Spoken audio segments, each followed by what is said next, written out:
Welcome to the agenda of the special council meeting Sunday, December 17th, 2023 at 9 a.m. in Town Hall, council chambers, and via Zoom.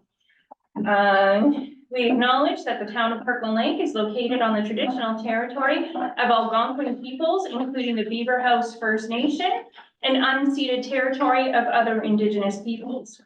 We recognize the presence of the Algonquin, Anishinaabe, Ojibwe, Cree, and Métis people in our community since time immemorial and honor their stewardship and care of these lands.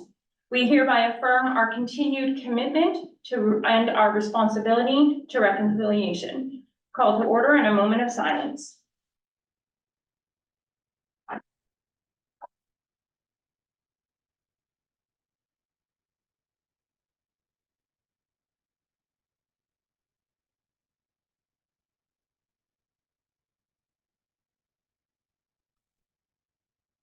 Item number 2, approval of the agenda.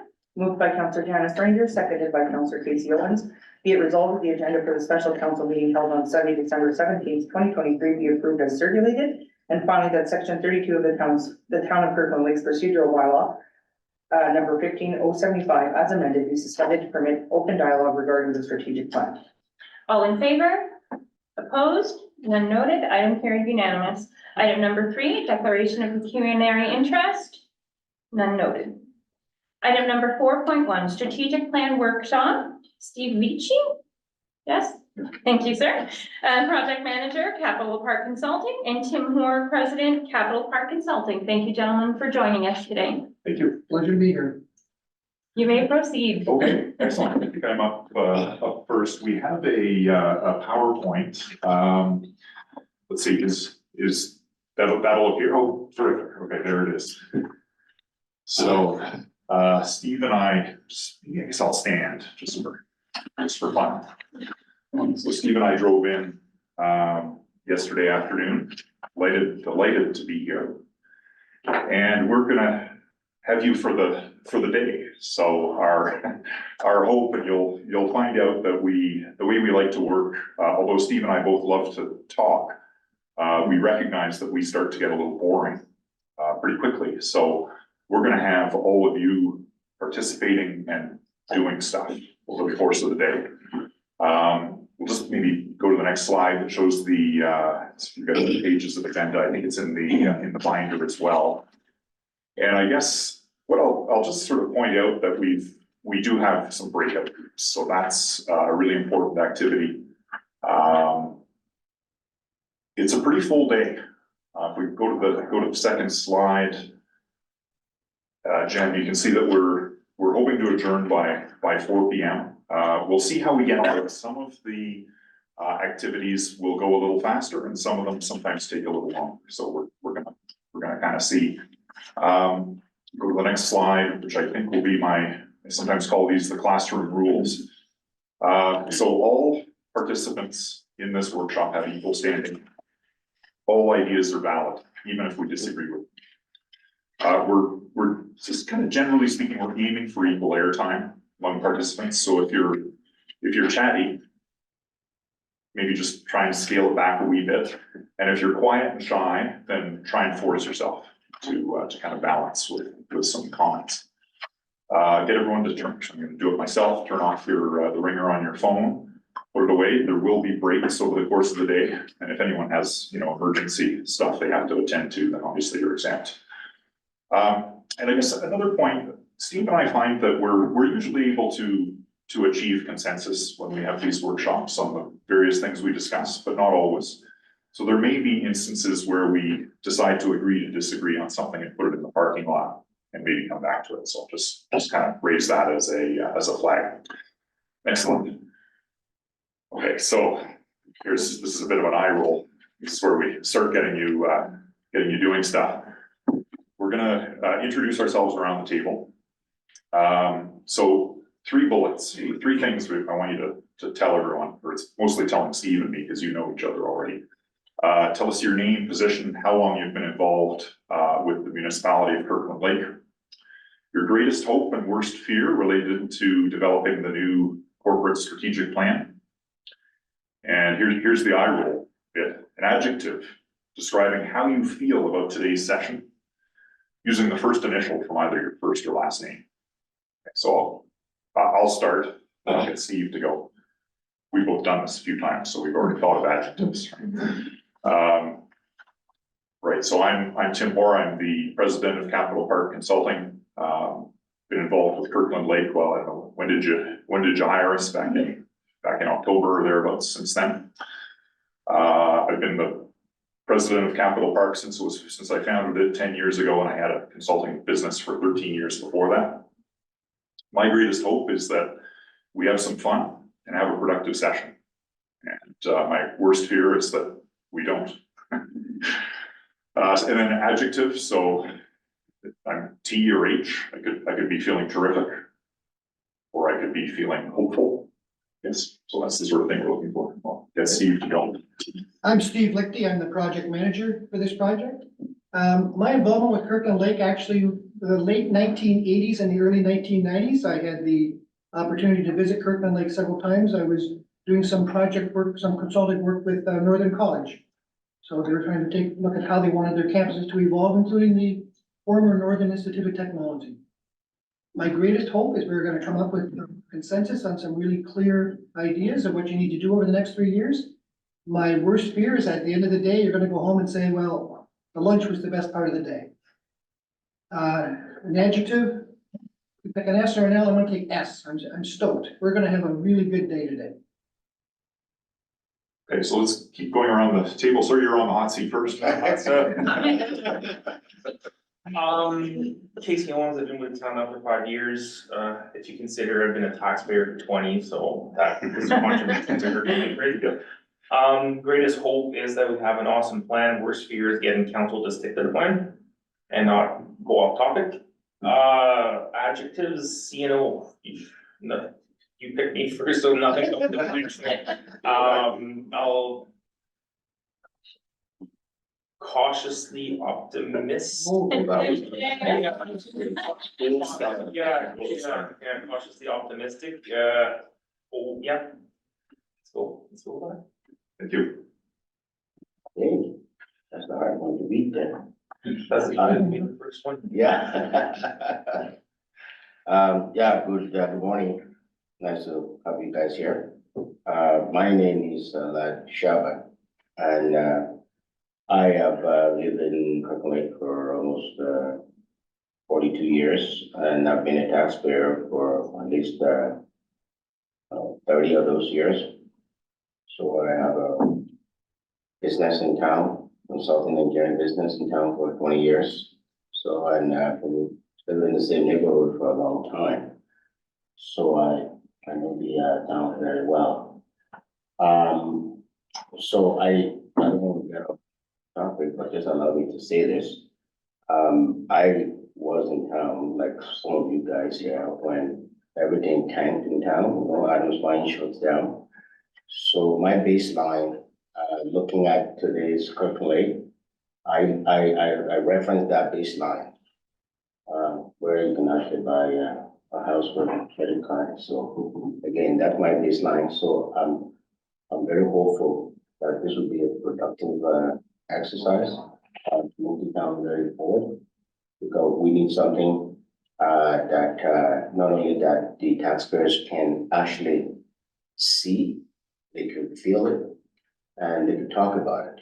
There are a lot of things that we do that are very discreet. People don't understand that, but we start doing things that people can actually see, can feel it, can use it, and comment on it.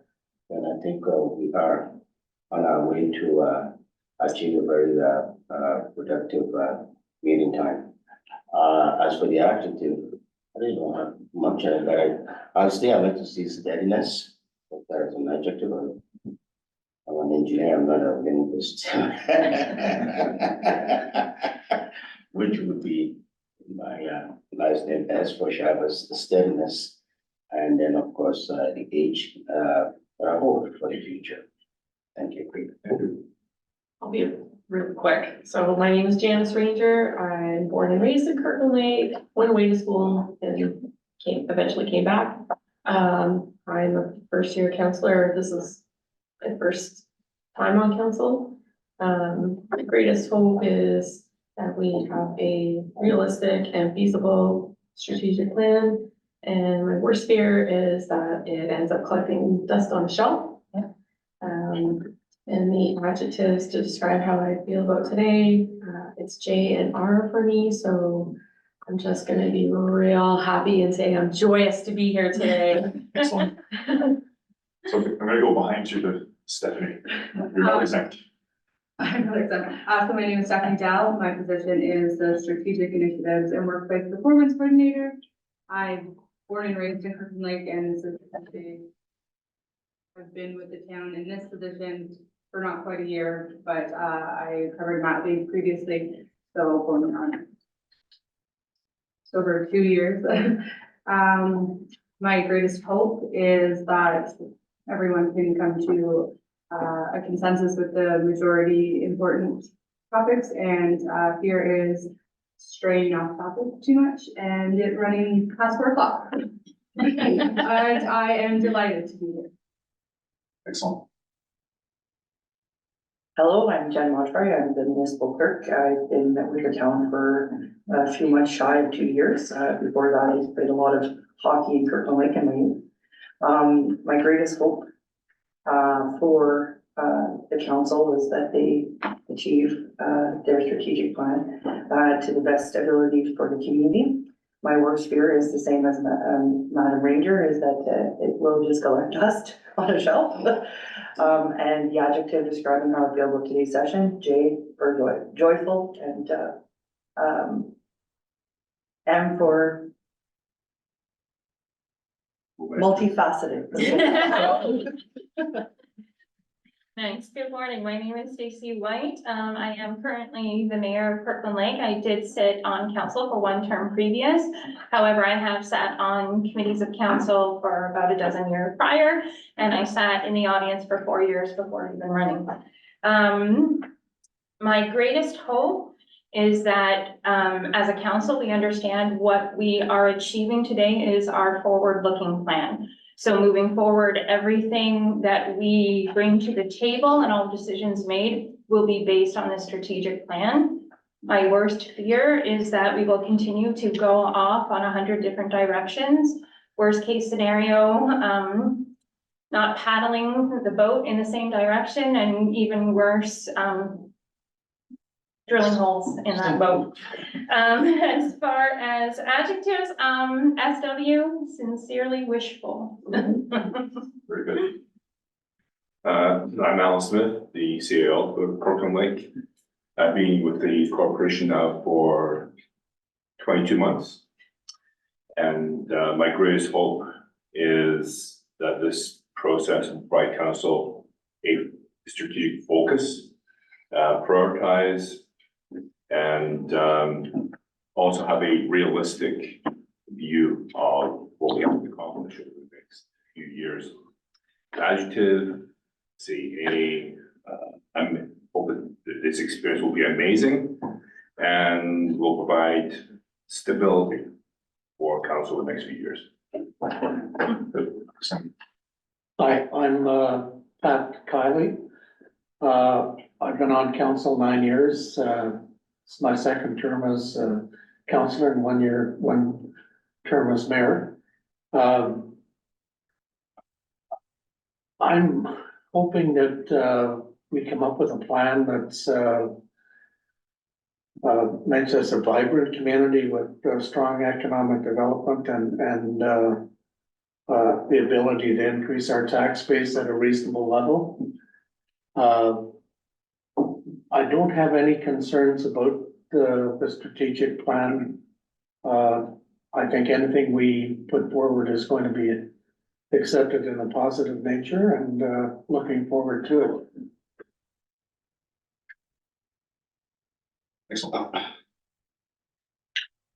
I am Rick Owen. I've been in Kirkland, well, I moved here in '82.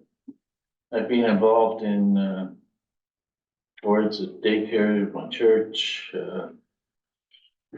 heavily involved with hockey, both minor hockey and women's hockey, and I was a reporter in town for 35 years. which gave me a good overview of the town. My greatest hope is that we come up with something that actually will move the town forward, and my greatest fear is that we'll come up with a document the staff will use to justify getting what they want done, which I've seen done previously, in my opinion, my humble opinion. And, adjective, oh, I've got two, right on and ripped off. Ripped off because I lost my Sunday. Right on, because hopefully this will be right on and we'll get a great strategic plan out of it. And we'll tell at the end of the day by the look on my face. Okay, Excuse me, Dolly Dickens, first term counselor. My greatest hope is that we come up with a well-developed plan that will guide, energize, and drive the work and business of our town forward. My greatest fear, I echo Councillor Ranger and Mayor White, that it just becomes a document that sits on the shelf. I've been involved with these at the college where I work, and that's where they've been relegated to, is the shelf. So not the whole college, just my department. So how do I feel about today? So I want to say thank you for going that way first. Because I Googled adjectives that started with D, because I'm Dolly Dickens. And so the first one was dapper, so I knew I needed to go from there. So I have two, because it's Dolly Dickens, divinely dynamic. So I feel wonderful about today. I feel very hopeful about what can happen. And it energizes me, and it makes my thoughts and my focus more vigorous and active, so. that's good. I neglected to mention, one of the fears I have that this strategic plan becomes not obsolete, but is put on the back burner and gathering dust. It has in the past, and I'm hopeful that possibly we can have follow-up sessions or commit to follow-up sessions for updates on the strategic plan. Excellent. Thank you all. Treasurer. Yeah, we got. Oh, so I'm sorry. Sorry. Mike Proctor, your treasurer. I've worked for the town for almost 2 years now. I've lived in Kirkland Lake for 29, going on 30. Greatest hope is that we come out of this with a truly strategic plan. And my greatest fear is that we end up in the weeds, looking at details and, losing track of what our goals are in that. An adjective, I am very curious to see how this plays out and where we get to. Good, thank you all. So, it brings to mind, so one of my favorite adjectives, because we use this all the time for different things, and had a group at NRCan in Ottawa, and Bob Smith was he was like the senior director of the group that we were doing a similar session with, and he said, "I'm Bob, and I am bummed that I have to come up with an adjective." So that was kind of my favorite. Here, we'll go to the next slide. So just a distinction to be made between corporate strategic planning versus community strategic planning. And I think that a couple of you used the word kind of, energize. And I think that's a key kind of component really of any successful strategic plan, is that it generates kind of, that little bit of excitement. Anyway, corporate strategic plan focuses on internal organizational goals, and a community strategic plan, it addresses the broader needs and aspirations of the town's residents and businesses. And I think we're going to talk about both over the course of today. The next slide shows, this is a graphic that was included in our proposal. And I guess if you boil it right down, strategic planning is incredibly simple. It's 3 questions. It's also true for change management. Where are we today? Where do we want to be? And how do we get there? How do we get from A to B? Okay, and then there's a whole, I won't read out the bullets that are under there, but there's a whole bunch of activities that we're gonna do to assess where we are today. Where we wanna go. And the strategic plan is where the rubber hits the road. We identify the how we get from A to B. I think you're on for this. Now, when Tim goes through that previous slide, those seem like three pretty easy questions. And so all we would need to do is go around the circle here, write down what everybody wants to go and hand it to Alan and his staff, and you'd probably find that nothing gets done. I'm not sure how many of you are familiar with Dr. Roger Martin. He was the dean of the School of Business, the Rotman School of Business at the University of Toronto, and then he became the executive director of the Prosperity Institute, which was a think tank, and one of their major clients was the province of Ontario. And you see in 2017, he was recognized as the #1 management thinker in the world. Roger could have been here today, but he charges $200,000. And I asked Lloyd, he didn't think he had it in the budget this year. But he does have books, if you want to read what he has to say in his books. So I'll read one of his quotations: making strategy choices is hard. Sorry, making strategy choices is never easy because it means doing some things at the expense of others. There's lots of good things you could focus on. There's lots of wonderful things you could spend your money on, but you've got to choose to do some things and not to do others. And the example that we often use is Hurricane Katrina. Everyone remembers Hurricane Katrina? Tremendous damage, death, destruction. What's not mentioned very often is that everyone knew or should have known that the diking system that they had in New Orleans would not withstand a 100-year storm. But a 100-year storm only comes every 100 years. If you're only in office for 4 years, what are the chances it's going to happen when you're in office? So for over 20 years, the federal government, the state government, and the municipal government had in their early budgets improving the diking so it could withstand a 100-year storm. And for every year for over 20 years, it got taken out by all 3 levels of government. Because probably there were things that were more popular. But is that a good choice? Next slide, please. So I'm not going to cover everything that was in the reports about what came out of the stakeholder engagement activities. I spoke with all of you either by phone or by Zoom. I spoke with each of the managers in the town. I've had quite a few meetings with Alan and Stephanie and some of the other senior staff. We've reviewed documents. We've looked at material that from outside of Kirkland Lake, provincially, nationally. And one thing that's not mentioned here, and you won't have seen in the report, there's an online survey that's underway. So you'll see in a few minutes some of the results from that interim report, results of that online survey. The one thing that came through over and over again in the interviews, and it came through this morning in the introductions, is you need to stay focused. And I'm quoting, I don't know if I got the quote exactly right. Came from one of your counselors in the interview: diffuse light is not very useful. Focused light will cut through steel. I want to thank the counselor because Tim and I intend to steal that and use it regularly in our projects. You're welcome. Next slide. What came through in terms of your priorities? Number 1 was infrastructure. Your infrastructure, we heard a lot about roads not being very good, but what's under your roads is in even worse shape. Now, apparently, pipes don't last 90 years or don't last very well. And you've got lots of reports that tell you just how serious the situation is. I believe the Ontario Clean Water Association told you that you're losing over 40% of the estimate. You're losing over 40% of your water because of leaks in the system. Those pipes aren't going to get any better. And you can't fix them with Band-Aids. It's got to be a major job. There are other things that people would like to see. One is growth. It's a warning sign that your population has been declining now for about a century. The sign when we drove into town said that there's 10,000 people here, but the census data is you're about 7,400, 7,500. Shrinking is not a good sign. You need growth. You mentioned you want a larger tax base.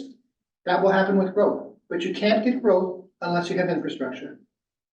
So then if you get infrastructure and if you get growth, it's going to make it easier to have economic diversification. Everyone mentioned you want to have economic diversification, but if you were looking to come here and start a business and you knew that the population was in decline, you'd probably say, I can go someplace else where the population is growing. It's got a better future. So These aren't the only three priorities, but these are the three that came out the highest, and we're trying to explain how they link together. Next slide, please. One of the questions that all of our clients want to ask when we do online surveys is, how do you rate the quality of life in our community? And when you look at the answer here, vast majority say it's good, some say it's very good. You've got about 75% think it's good or very good. And that's great. Now, don't want to be too much of a downer. I should let you know that when we do these surveys, smaller communities always do better than larger communities. I don't think people in larger communities would understand that, but there's something about living in a small community which improves the quality of life. People tend to be happier. So you're seeing that here in Kirkland Lake as well. Next slide. Not sure how to interpret this slide. It's how has the quality of life in Kirkland Lake changed over the last 5 years? And you'll see it's almost a dead heat between it stayed the same and it got worse. Because normally you look at that and say, over 40% think it got worse. But if you did this same survey provincially, or you did it nationally, I suspect you would find that an even greater percentage would say it's gotten worse. Now, before we started this morning, we were talking about the NANO survey that came out yesterday, that 3 out of 5 Canadians are worried about the future for the generations, for the next generations. They expect they're going to be worse off than their parents. 3 out of 5 have deferred a major purchase because of the economic situation right now. 1 out of 3 have concerns about paying their rent or paying their mortgage. So I'm not convinced that the 43% that think life is getting worse in Kirkland Lake, if that is more of a national situation because of the economy, rather than anything that's happening locally. Next slide, please. This one, how satisfied are you with council and management, with the way that they're managing the town? And just to put it in a nutshell, almost exactly 50% are on the positive side of the ledger. Almost exactly 1/3 are on the negative side of the ledger, and the remaining 1/6 are neutral. So not great, but there may possibly be a national or provincial leader who would be happy with those figures. Next slide. How satisfied are you with the services? Do you think you're getting good value? And again, it's probably closer than you want. The majority still think that they're getting good value. But there's also a significant number that aren't very happy with the value that they're getting. Next slide, please. We ask participants to select the top 5 priorities that they thought the town should focus on for the next few years. We actually had 92 responses to the survey at the time that I did the analysis on Friday. They could skip a question, so we only had 88 responses to this. And you notice that we have all these squiggly lines in front of the numbers. That's because it's approximate, it's not exact. The number 1 by far was roads and infrastructure. It's sometimes, because it was totally open-ended, sometimes people put down roads, sometimes they put down water, sometimes they put down infrastructure. So it wasn't an exact science, but this is as close as we could get it. And we're not suggesting that you just take the top 3 or 4 off this list and that's what you focus on. It's sort of like we talked about Hurricane Katrina, that you as a council, with guidance from staff, need to decide what are the most important things to do, select those and focus on them. The other thing that where this is actually even more useful is no matter what you choose, you're going to have some type of communication strategy. Every single item on this list is worthwhile. They all have merit, but you're not going to do all of them. So it helps to know what the order priority is in the minds of your ratepayers. So in your communication strategy, you know what to focus on. Here, it seems that the ratepayers understand the importance of infrastructure. They have other things they'd like to see, but they're not ranking as high. Next slide, please. This in many ways is very similar to the last slide. It's what are the top 3 challenges? Roads came out first. And it's interesting, roads was by far the most popular, probably because people see that every day. They don't see the pipes underneath, even though those pipes are probably in worse shape than the roads are. But you can see roads came out very high, more than twice as much as anything else. And you're not going to fix the roads without fixing the infrastructure underneath. Next slide, please. Tim, you actually could take aging infrastructure and add it to infrastructure, and that would bump it past taxes, because that's really the same thing. Is there anything that surprised you in that? I didn't think there would be. Actually, what was the waste management? What's the issues there? Yeah. I don't understand why that rate is so high. This is very small sample size. It came through into some of the focus groups. It seems odd that waste is picked up once a week and recycling is picked up every second week, because it encourages people to put stuff into waste rather than recycling. If you don't want to hang it around your house. The other thing is you will pick up, you don't do recycling for the commercial parts of town. But we do garbage pickup for commercial at no charge, And or then no additional charge, which is very unusual. it's usually the opposite, Yes, because you're encouraging people to recycle. So if you want people to recycle, you give that service for free and you charge for the waste pickup. yeah. Like, I don't get it. You know, my garbage gets picked up every week. My recycling gets picked up every other week. And that's the way it traditionally was in quite a few municipalities, and a lot of them have switched to do the opposite. To encourage people, you wanna get your garbage, recycle as much as you can, we're gonna pick it up every week. If you don't want your waste hanging around for 2 weeks, then have a minimum amount of waste. Yeah, that's what I was gonna say. My hometown, which is basically a city, they only pick up the garbage and recycle, so that forces people to recycle or encourages them. Where I used to live, they had exactly what you have here. Waste every week, waste every week, recycling every second week, and they switched it a couple of years ago. Yeah. Actually, last week I didn't put out any garbage, but it's just me and my wife, so it's a little easier for somebody like me to go every other week if you've got a baby. Well, I can't see the future, but I think I'm gonna see a lot more garbage over the next 2.5 weeks. Actually, recycling, Yeah. paper boxes. Anything else that's missing or confusing, surprising? I'm surprised there wasn't any comments or very few on, downtown development. Business, openings and shopping availability. It seems to be a major beat of people that go out of town. They don't spend their dollar in Kirkland Lake. So I'm surprised that didn't come out. That's interesting. That came out in the surveys quite a bit. It didn't come out as much in the survey. So it came out in the interviews. It didn't come out as much in the surveys. It Okay. came out in the focus groups. It Okay. didn't come out in the Yeah. survey. You could also argue that that would fall under the broader title of economic development. too. Yeah. Okay. We'll move on. So, we promised we were gonna get you, doing some stuff. Keep things lively. We're gonna do a SWOT analysis, strengths, weaknesses, opportunities, threats. So this is part of the where are we now analysis. So we're gonna break into, we said 3? We're gonna go with 3. Okay, we're gonna break into 3 groups. I think we'll do a very scientific way of selecting the groups. We're gonna number off. And I'm gonna start with you. Can I just interject through you, Madam Mayor? So the breakout groups is just going to be for council. Staff is gonna separate themselves from the breakout groups. So you have 2 groups of 2 and 1 group of 3. If it's okay, I'd like to have staff kind of interspersed in those groups to participate as well, if that's acceptable. Yes, but we'll be there as maybe to guide, but not to provide detailed comments, because this is not our plan, you know, it's Right, council's yeah, plan. yeah. But it would be to maybe answer some questions for council. Okay. That's good. We didn't take part in staff discussions.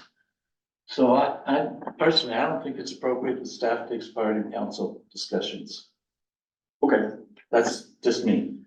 And I'm always different. Everybody else will disagree. okay. So, That's fine. That's absolutely fine. So we will break into 3 groups of, we have 6. 2, 2, and 3. 2, so it'd be 2, 2, and 3. among the councilors, and how do you wanna break them down? 1, 2, 3, 1, No, I'm not, sorry. No. No, me, yeah, me. 2, 3, 1. And you have 3 different parts of the room that you would like people to, So you'll have 2 groups of 2 and 1 group of 3. Yeah, So- yeah. So right now we have 1 counselor with 1. So, No, no, that's that was not- that was And not. then two are Okay. together. Yeah, it's even there, I can't remember one. So yeah, you can Ones have are together. one Yeah. group there, 1 group there, and you can have 1 group in the next. And we'll take a recess during the breakout. Okay, so, Yeah, number 2. so do I wanted to be number 1. Okay, so, sorry, table talk, just in a short recess while we do the breakout rooms.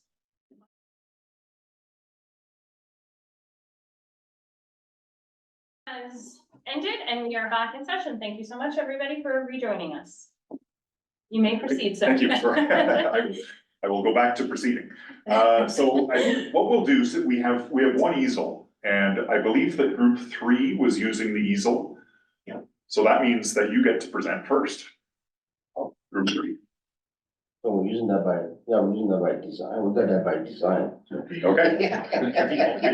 There you go. So we'll get you to run through all 4. Okay. Normally, we sort of take turns, but since you're at the Sure. easel, we'll get you to do all of them, and we'll just get each group to present. And, oh, okay, you do this, okay, start. Okay, strengths, small town, everything is, here from the working force and, close vicinity. We view the mining sector as a plus and forestry. Community college as well, slowly expanding. It's taken some years. We've had our ups and downs, but it's on the comeback trail. Health sector, hospital, the health unit and family health team, certainly a plus for the community. We view the cost of living, although it's gone up, as reasonable by today's standards. And a lot of business opportunities, we see changes in ownership of businesses in town, which is new blood coming to town, which is good. On the negative side, location wise, we're kind of off the beaten track. Long winter months. Transit has been an issue for a while, and affordability of transit. High taxes.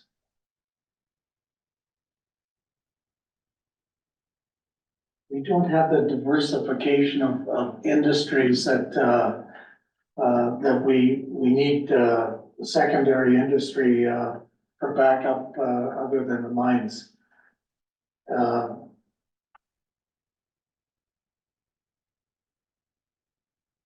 I don't think that was robust. I don't think that was a negative. No, cross it off. Yeah, okay, all right, so, now we are extremely focused here on the theme of today, so. The opportunities that the, will present will be, cheap, land for commercial development. That's relatively cheap compared to other communities. And then we have, community college with a wide range of employment opportunities, and of course, we can go on to, high schools and all the other, sector, mining sector too, with, a lot of employment opportunities, like the municipal radio. If you turn on your radio, you see that, those mining sector, they are looking for skilled people and are looking for work, so we think that's an opportunity to attract people to the community. And of course, being a small community too, in terms of economic development, we can tap into a wide range of government grants to facilitate industrial growth. And then, of course, this is your hand, right? See, community improvement plan. Yeah, community improvement plan and economic development plan. So, threats for this one would be, the infrastructure cost, the infrastructure deficit I'll be talking about. You know, and again, at the top of this presentation, there was the thing that if you wanna go through, you have to invest in infrastructure. So again, we're terribly lacking in that at the present time, so that's a threat to us. And, we went to lack of, affordable housing. So we recognize that most people that will move to town, it's very unlikely that there won't be a top end employer. They probably medium people that need a very reasonable and affordable housing. So we don't have that. And this is also becoming an issue for a small town like us, reliance on a very one or two industries. So, and again, like I said in my introduction, so back in the days when we lost those mines, and then you know the tunnel tank, and then of course the threats is again, it can never be relied upon. Even though your government funding could be an opportunity when you need them, when they're available to you for industrial development. And of course, too, they could turn around and flip side to be really a threat to you if you don't get them. So there you go. And they're not there, change of government, change of programs, everything is right up. And again, we look at this as one of these threats, tax arrears.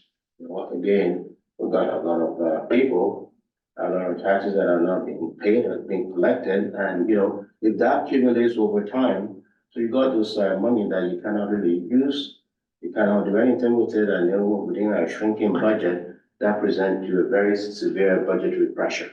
So we think that is a threat to us. And I'll let you finish this, you know, I think that, I'll let you finish this, you finish now. Always budget pressures, migration, we get people coming to town, students and whatnot. The whole idea is to have them stay here and hopefully reside. It is a bit of a threat because most, a lot of workers, students, they come in, they do their thing, and well, as far as the workers are concerned, take their paycheck to another community. So it's a threat in our view. And that's about it for us. Yeah. Okay, thank you. Yeah. Group 3. So let's see, group 2. Who was in group 2? Okay. Please. Come on, Rick. No, I want to keep it short. It's okay, you stay straight.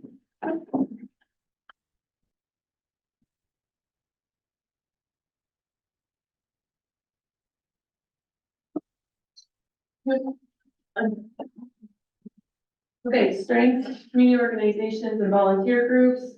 I checked off ones that were already spoken about. Tourism supply hub, so for tourism, all year round, they have to come into this hub for groceries, equipment and fuel. We have 2 high schools, both English and French. We have our community complex and civic center. We have good middle income employment outside of mining. So we wanted to mention that. We have an OPP station here. And then it's a weakness, but hopefully it's going to improve, is a lack of diversity in our population and how they are perceived by current members. Under weakness, we have lack of opportunities for youth and out-migration of youth, which they talk about as a threat, but we put it as a weakness. Our main drag is not very impressive, especially when it comes to first impression. And of course, our core roads and infrastructure. Under threats, we have forest fires, lack of doctors and other medical professionals, and we have an aging population.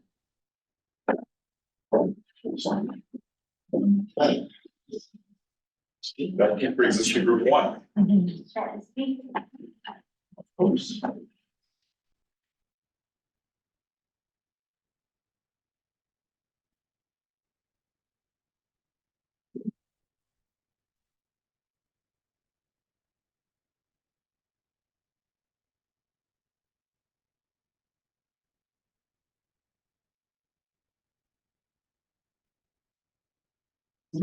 Yeah. That's good. Yeah.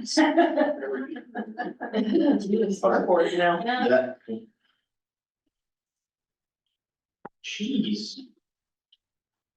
You got it, there it goes.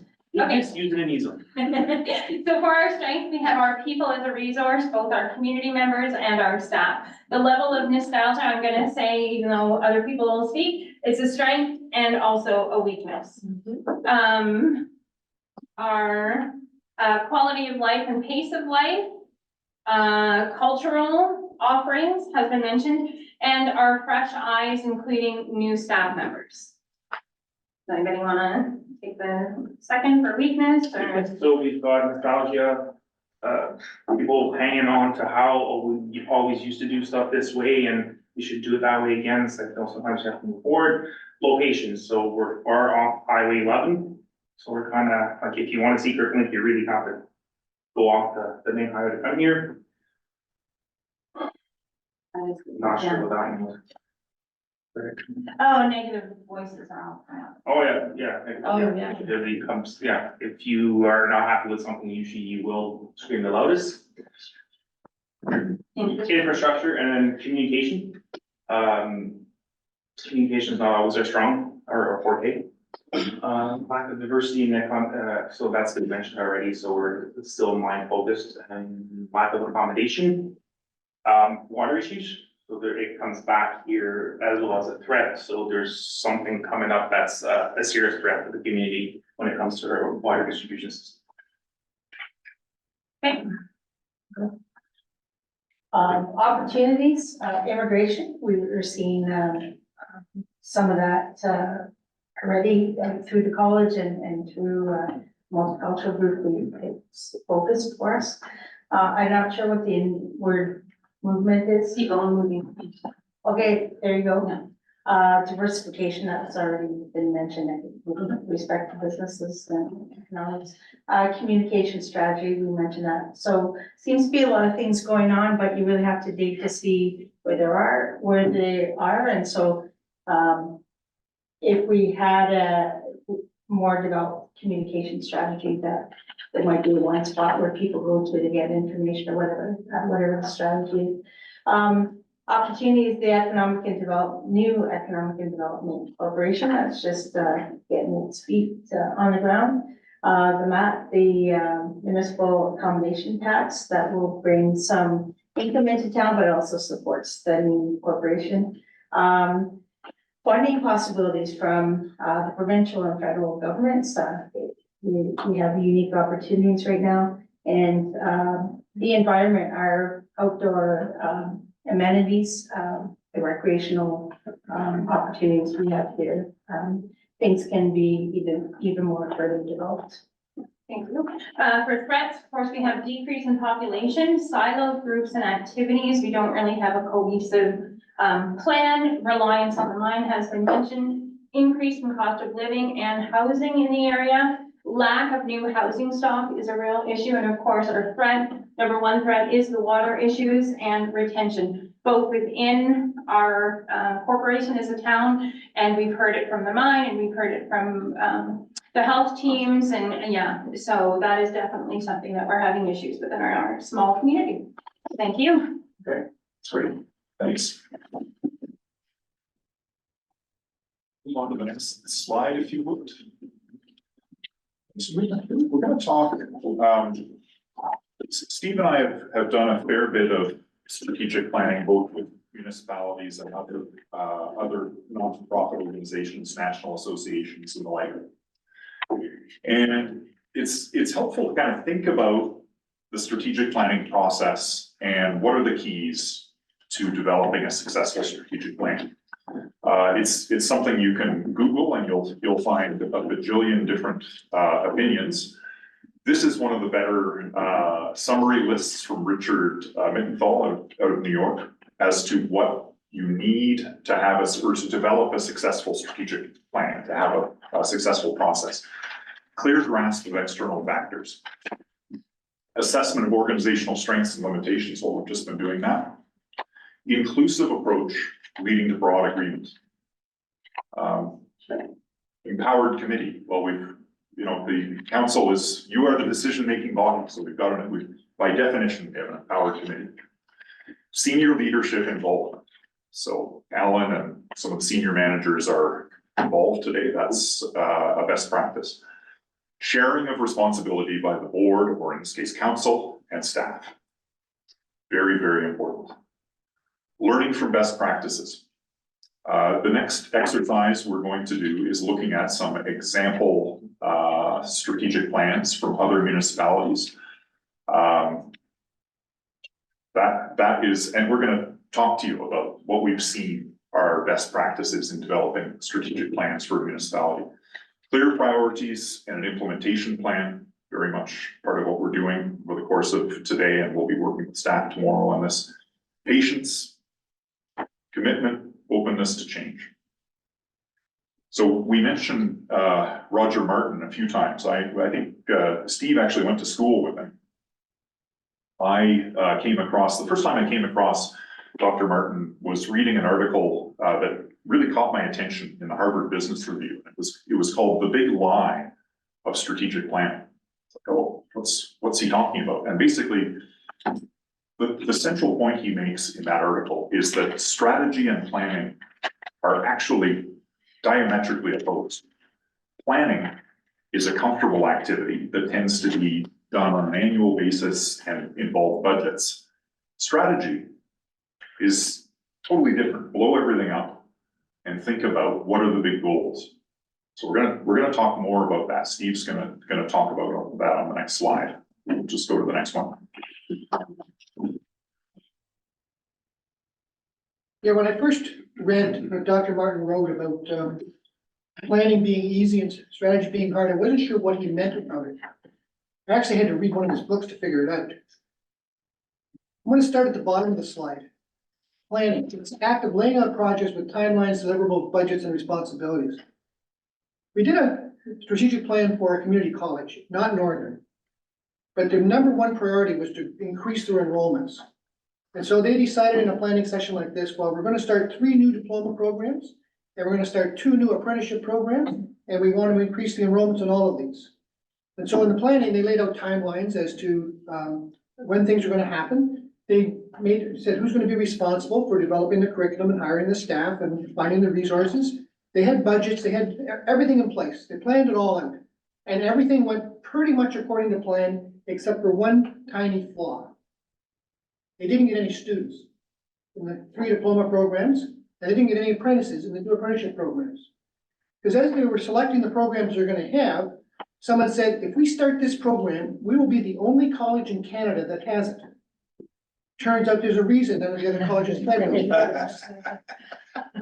And I don't know if you know how it works with the apprenticeship system in Ontario, but if a college wants to start delivering an apprenticeship trade, they have to get approval from the ministry, and the ministry checks with the neighboring colleges, and the neighboring colleges say, no, we're sort of happy if their apprentices come here to take it at our location. So they picked the 2 apprenticeship trades that nobody had. So 4 years later, they're doing their next strategic plan. They're realizing, okay, was the strategy wrong? Was the planning wrong? They realized the strategy was wrong. And what they did differently is they still said, we're gonna start 3 new diploma programs, but this time they got a list of all of the programs that are offered across Ontario, and they ranked them by ones that had the most students to the fewest students. And they found of the 10 most popular diploma programs, they were missing 3. It was a pretty easy choice which 3 to pick. And believe it or not, over the course of the next few years, all of those programs took off because students who wanted those programs were able to stay home and take them. With the apprenticeship, this was a very fast growing area.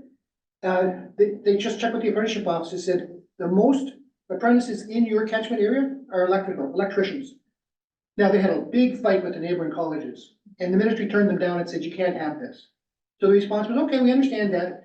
But we're gonna have a meeting with all the electrical contractors in our area, and we want you to come as the ministry and explain to them why they have to send their apprentices 100 kilometers away. The ministry didn't want to come for some reason, and they changed their mind and they gave approval. So Dr. Martin gives a lot more detail in his books and in his articles of what to do, but he says there's really 4 things you need to do. The choices, like we said earlier today, strategy specifies that you're going to do some things and you're not going to do others. You can't do everything, or you lose your focus, you don't get anything done. Number 2, it's gotta be integrated.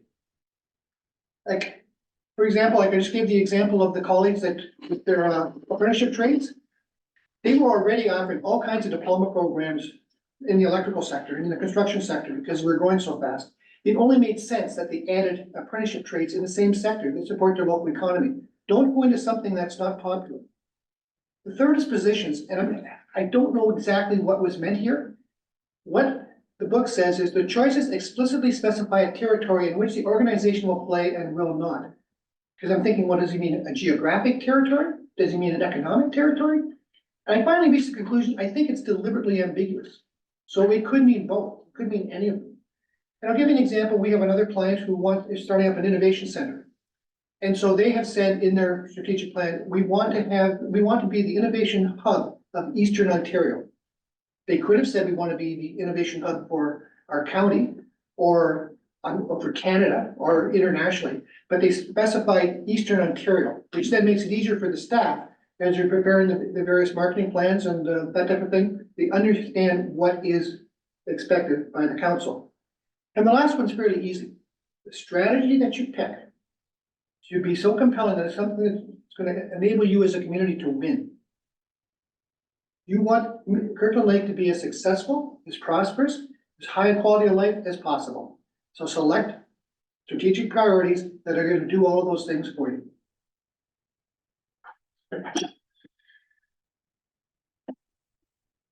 Okay. So our observations on what makes a great strategic plan.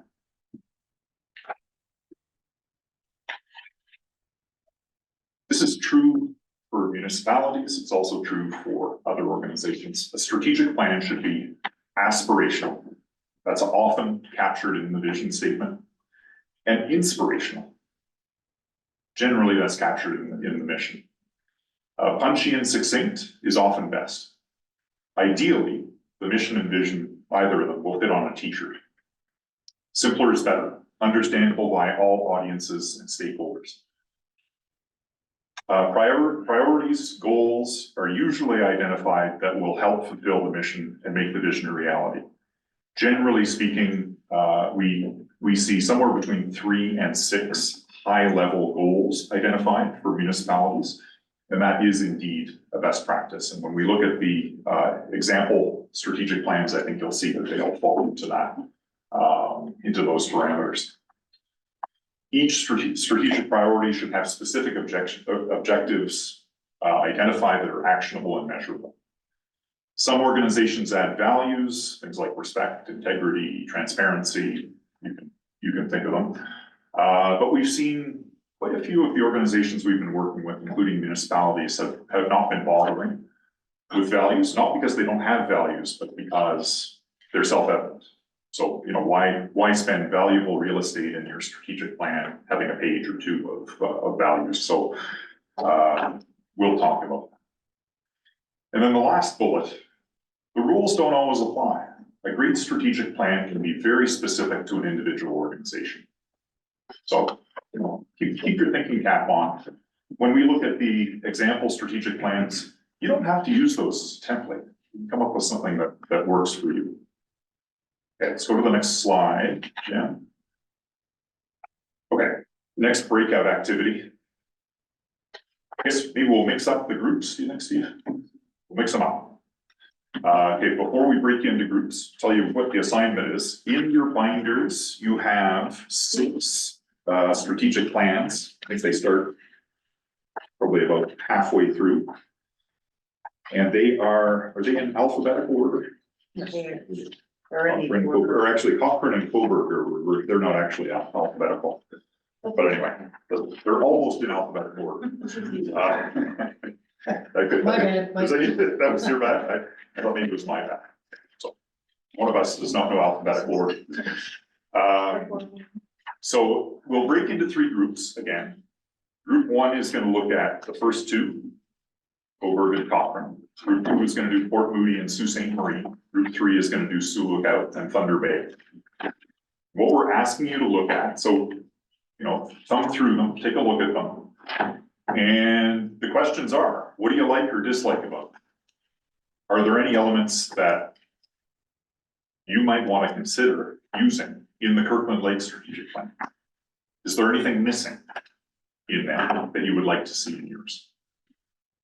So we will spend, Steve, how long did we say? 25 minutes, something like that. Says 40, but I'm taking a break. Curtin. Yeah, we'll split into groups, then we'll take the break, and then when you come back, you can go right into your group. You can grab your coffee and treats and take them to your group. Just one thing I'll add, we were looking for examples of corporate strategic plans. The problem we've had is most of the corporate strategic plans that we found, some were really bad. And the ones that were reasonably good tended to be like 40 pages long, which is a real detriment. Because if we'd given you a number of 40-page plans that were 40 pages long, you wouldn't read them. Which is also sort of a hint on your strategic plan, keep it concise, succinct.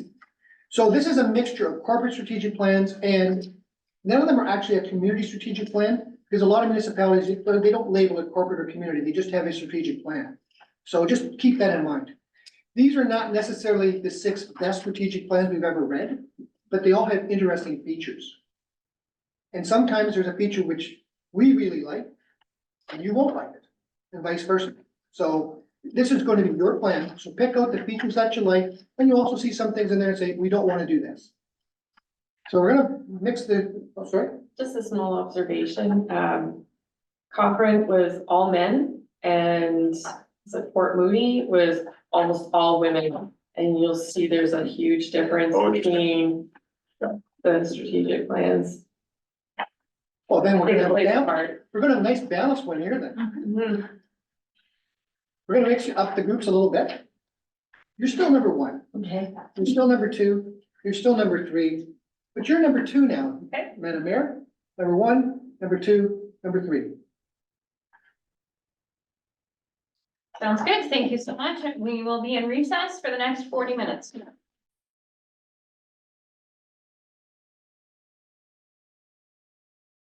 Yes, we are reconvened, so we will proceed with the presentation. One, Janice? No, I was just kidding.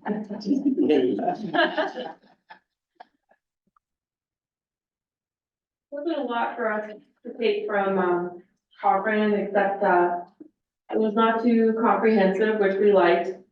The style and formatting was very simple, a little too simple, maybe. It was all one color, it was actually all red, their layout, so we'll talk about Coburg for a little more. Points of interest that we thought was relevant to us here was their point of fiscal health and population retention, maybe ones that we want to consider. They kept it 4 to 6 points under each of those headings. One note is, I don't believe theirs is meeting AODA standards for visual reading, as well as any of the infographics, pictures and stuff need to have a description underneath of what that looks like. So these are things for us to keep in mind as well. So we'll go and talk a little more about Coburg because it was pretty. So Coburg, we enjoyed a lot.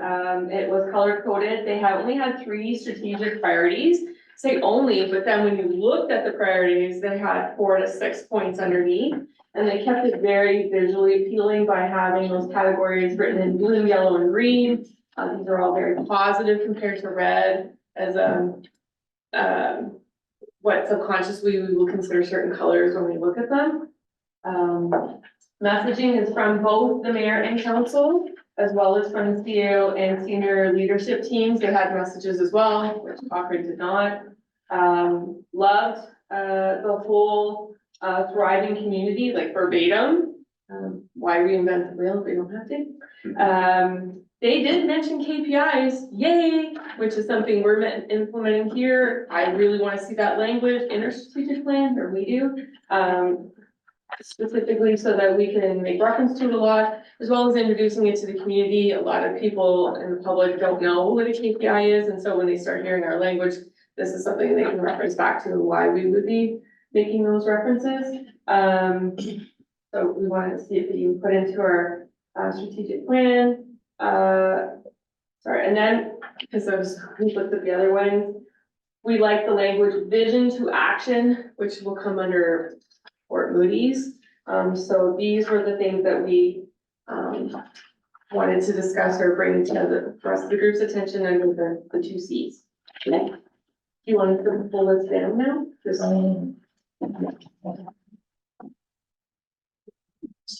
with it coming on. Okay, so, next on the list is Fort Moody and, Sorry, I'll put Fort up. Moody and Sault Ste. Marie. Okay, so we broke ours down in the two. Right, yeah, no, I'm fine. So what we did is we actually took some of their pillars and we starred them here. So things that we felt would actually describe Kirkland Lake as well. So sustainable core services, vibrant and prosperous, quality of life and community development. I really do think that's what we're getting out of the feeling of all the things that we've seen so far. What we did like in Fort Moody is theirs comes down to a one-page snapshot. And it really, really says, if nothing else, the community can see this and can relate to it and get the feedback that they need from this page. We agree. The values don't need to be in a report. If it's a good enough report, it is kind of integrated already. The action graphic, I think, is very, very important. It shows the division of responsibilities between council and staff. I think we all too often, get stopped. Why are they doing snow removal on Fifth Street rather than government? And you can say, well, we made the decision that snow removal needed to be done. How it's done is somebody else's responsibility. So I think that really speaks to educating our community as well. The short report, again, only 4 pages, brilliant layout, as Rick said, easy to digest. And under vibrant and prosperous community, all 3 of their action plans speak to Kirkland Lake. So there we go. Somebody else want to take over or? Oh, I'm carrying on. Okay, carry on. Okay. Carry on, yeah. There we go. For Sault Ste. Marie, their mission is very, very close to what we've seen out of all the response to the surveys and what we've seen presented to us and what we as a council presented to the consultants. The only thing that was missing out of this kind of mission statement was specifically mentioning like family-friendly quality of life. So that's how we felt about that. We really enjoyed this graphic because it shows how everything is integrated, how one leads to another, and I think that's really important for community members. The key activities, we liked that because it is KPIs. So we had done KPIs in the last council, and we're really bringing them back this council as well. So I do agree with Councillor Ranger, that is very, very important. And so, as I said, those 2 pillars from this plan go with those 2 pillars from that plan for ours. Oh, yes, sir. The one thing that I really like is the lack of words. There are a lot of people in the world that have learning disabilities, myself included, and reading is a difficult process. So if we want a strategic plan, we want to hit the whole market. If we go more with graphics and less with words, and the words that we use, we keep short and large, then we'll convey it better to the ratepayers than if we go with a lot of words. That's the. There's a lot of people just flip the pages in. Thank you, Chief. Yeah, okay, yeah, just, Sorry. yeah, you're right. No, I'm gonna just add, that, both of them, they're really, very well done. Okay, they're well done, very presentable, the graphics, good. And again, the key, strategic areas were presented right up front so that you see 1, 2, 3, 4. That's what we're gonna do. And I can't help it but to stress this. This is very good for Susan Marie because I think they circle back to things that they've done in 2021. So I mean, that way, ratepayers can follow things. Okay, you say you're gonna do this, did you actually meet those objectives? So they circle back to that. I think that is very, very well done, on that part. But all in all, I think, I mean, different styles, but they're really very much, well put together. Thank you. Last but not least, we've got Sioux Lookout and Thunder Bay.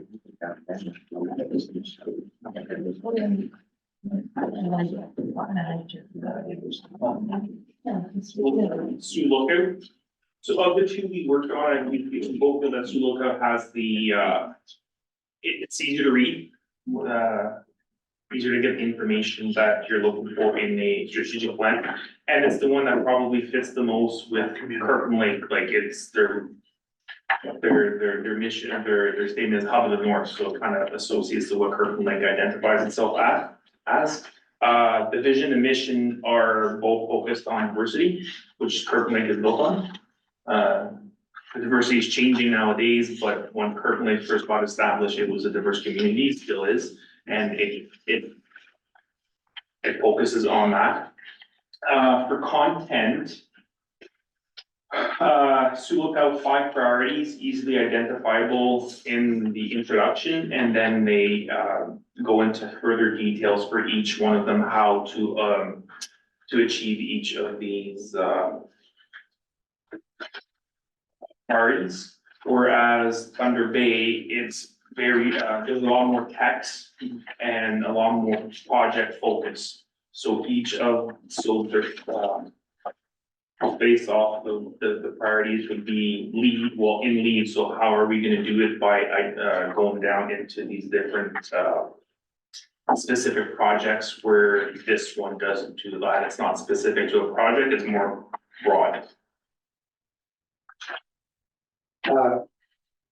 Under priorities, the focus was under community involvement and teamwork and collaboration.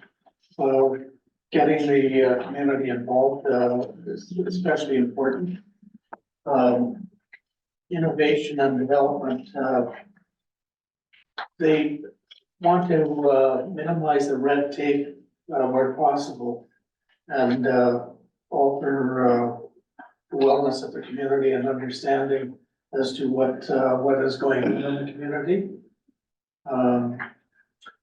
One page summary visual is bright, clear, and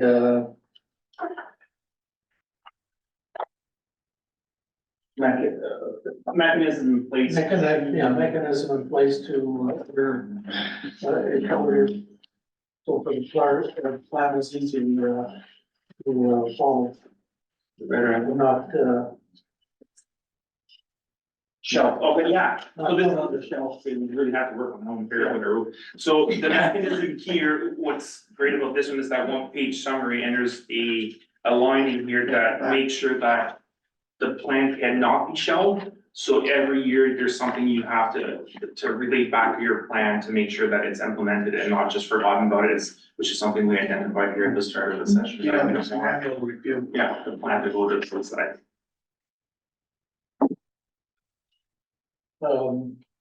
Thunder Bay. That was the wrong color. Focus, on the planning process.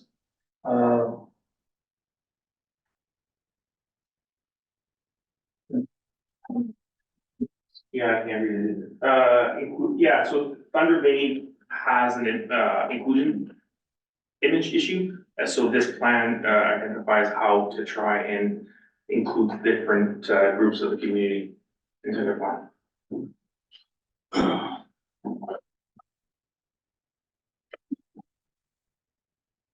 Yeah, I think we summarized the most important ones already. Yeah, as we said, we like the Sioux Lookout plan, more suited to towards our own community, sites. And then kind of followed up, who was to do when, what, and where. And, the follow-up, system in place, sounded really good. So it doesn't just sit on the shelf. Okay, great. So thank you all. So I guess I'll just say, Steve and I saw inside the sausage, how the sausage is made for a few of those. I won't necessarily say which ones, but, and, this exercise, right, of having you go through other strategic plans, it is tremendously useful. Because, you can give us and staff an idea of what you want to see. It's also, I think, really helpful for kind of figuring out, the weight of what you want and how wordy you want it to be. And I think, the bottom line message is not too wordy, right, at the strategic level. It doesn't mean that you can't go into detail in your operational planning, which, staff will obviously want and need to do. So thank you for that. Just should point out, at the end of this project, you're actually gonna get 2 documents from Capital Park. One is gonna be a strategic plan, which is gonna be fairly short and concise. Typically 6 to 8 pages. The other is gonna be a longer report, will have everything that you've got in your binder here, plus a summary of the workshop proceedings, plus the more detailed analysis of the online survey. And it's intended as a resource material, both for council and staff, future council members, future staff, members of the public who, really want to go into depth. And it's also sometimes when you're writing a proposal for funding, you will be asked, did you do a SWOT analysis? And you can pull out the final report and say, yeah, we did it on December the 17th. The council was involved, here are the results. So you have all of that detail in one source. Yeah, sometimes, and we'll talk about, actually, maybe we could just go to the next slide, Jen. So in terms of the possible contents of your strategic plan, here's what's kind of typical. Message from the mayor and council. It's one or both, one or other or both. Message from the CAO and staff. Sometimes you have it, sometimes you don't. You gotta decide. Sometimes it's useful to have kind of a, who we are, where we are. That's so for example, Sioux Lookout, put that in because not everybody necessarily says, oh, Sioux Lookout, I know exactly where that is. Vision, mission, values, could go either way. We saw values in probably about half of the strategic plans we just reviewed and others not. I think as one of you was saying, if other parts of the strategic plan kind of, get at your values, then you don't necessarily have to articulate. I think is a good point to make. The strategic priorities, so we're seeing between 3 and 5, I think, in those 3 and 6. Strategic questions, that's one that we've kind of added to this list. So Thunder Bay, that's one of the things that some of the other groups we've had review this in the context of others kind of like that. So just for example, we didn't work with Thunder Bay, but we did work with Cobourg. Cobourg liked the strategic questions so much, they borrowed the idea. They came up with different strategic questions, but they included it in their plan. And I think it works quite well, so that's something we can consider. KPIs and outcomes, for sure. I know that's a priority for all of you, and it should definitely be in your plan.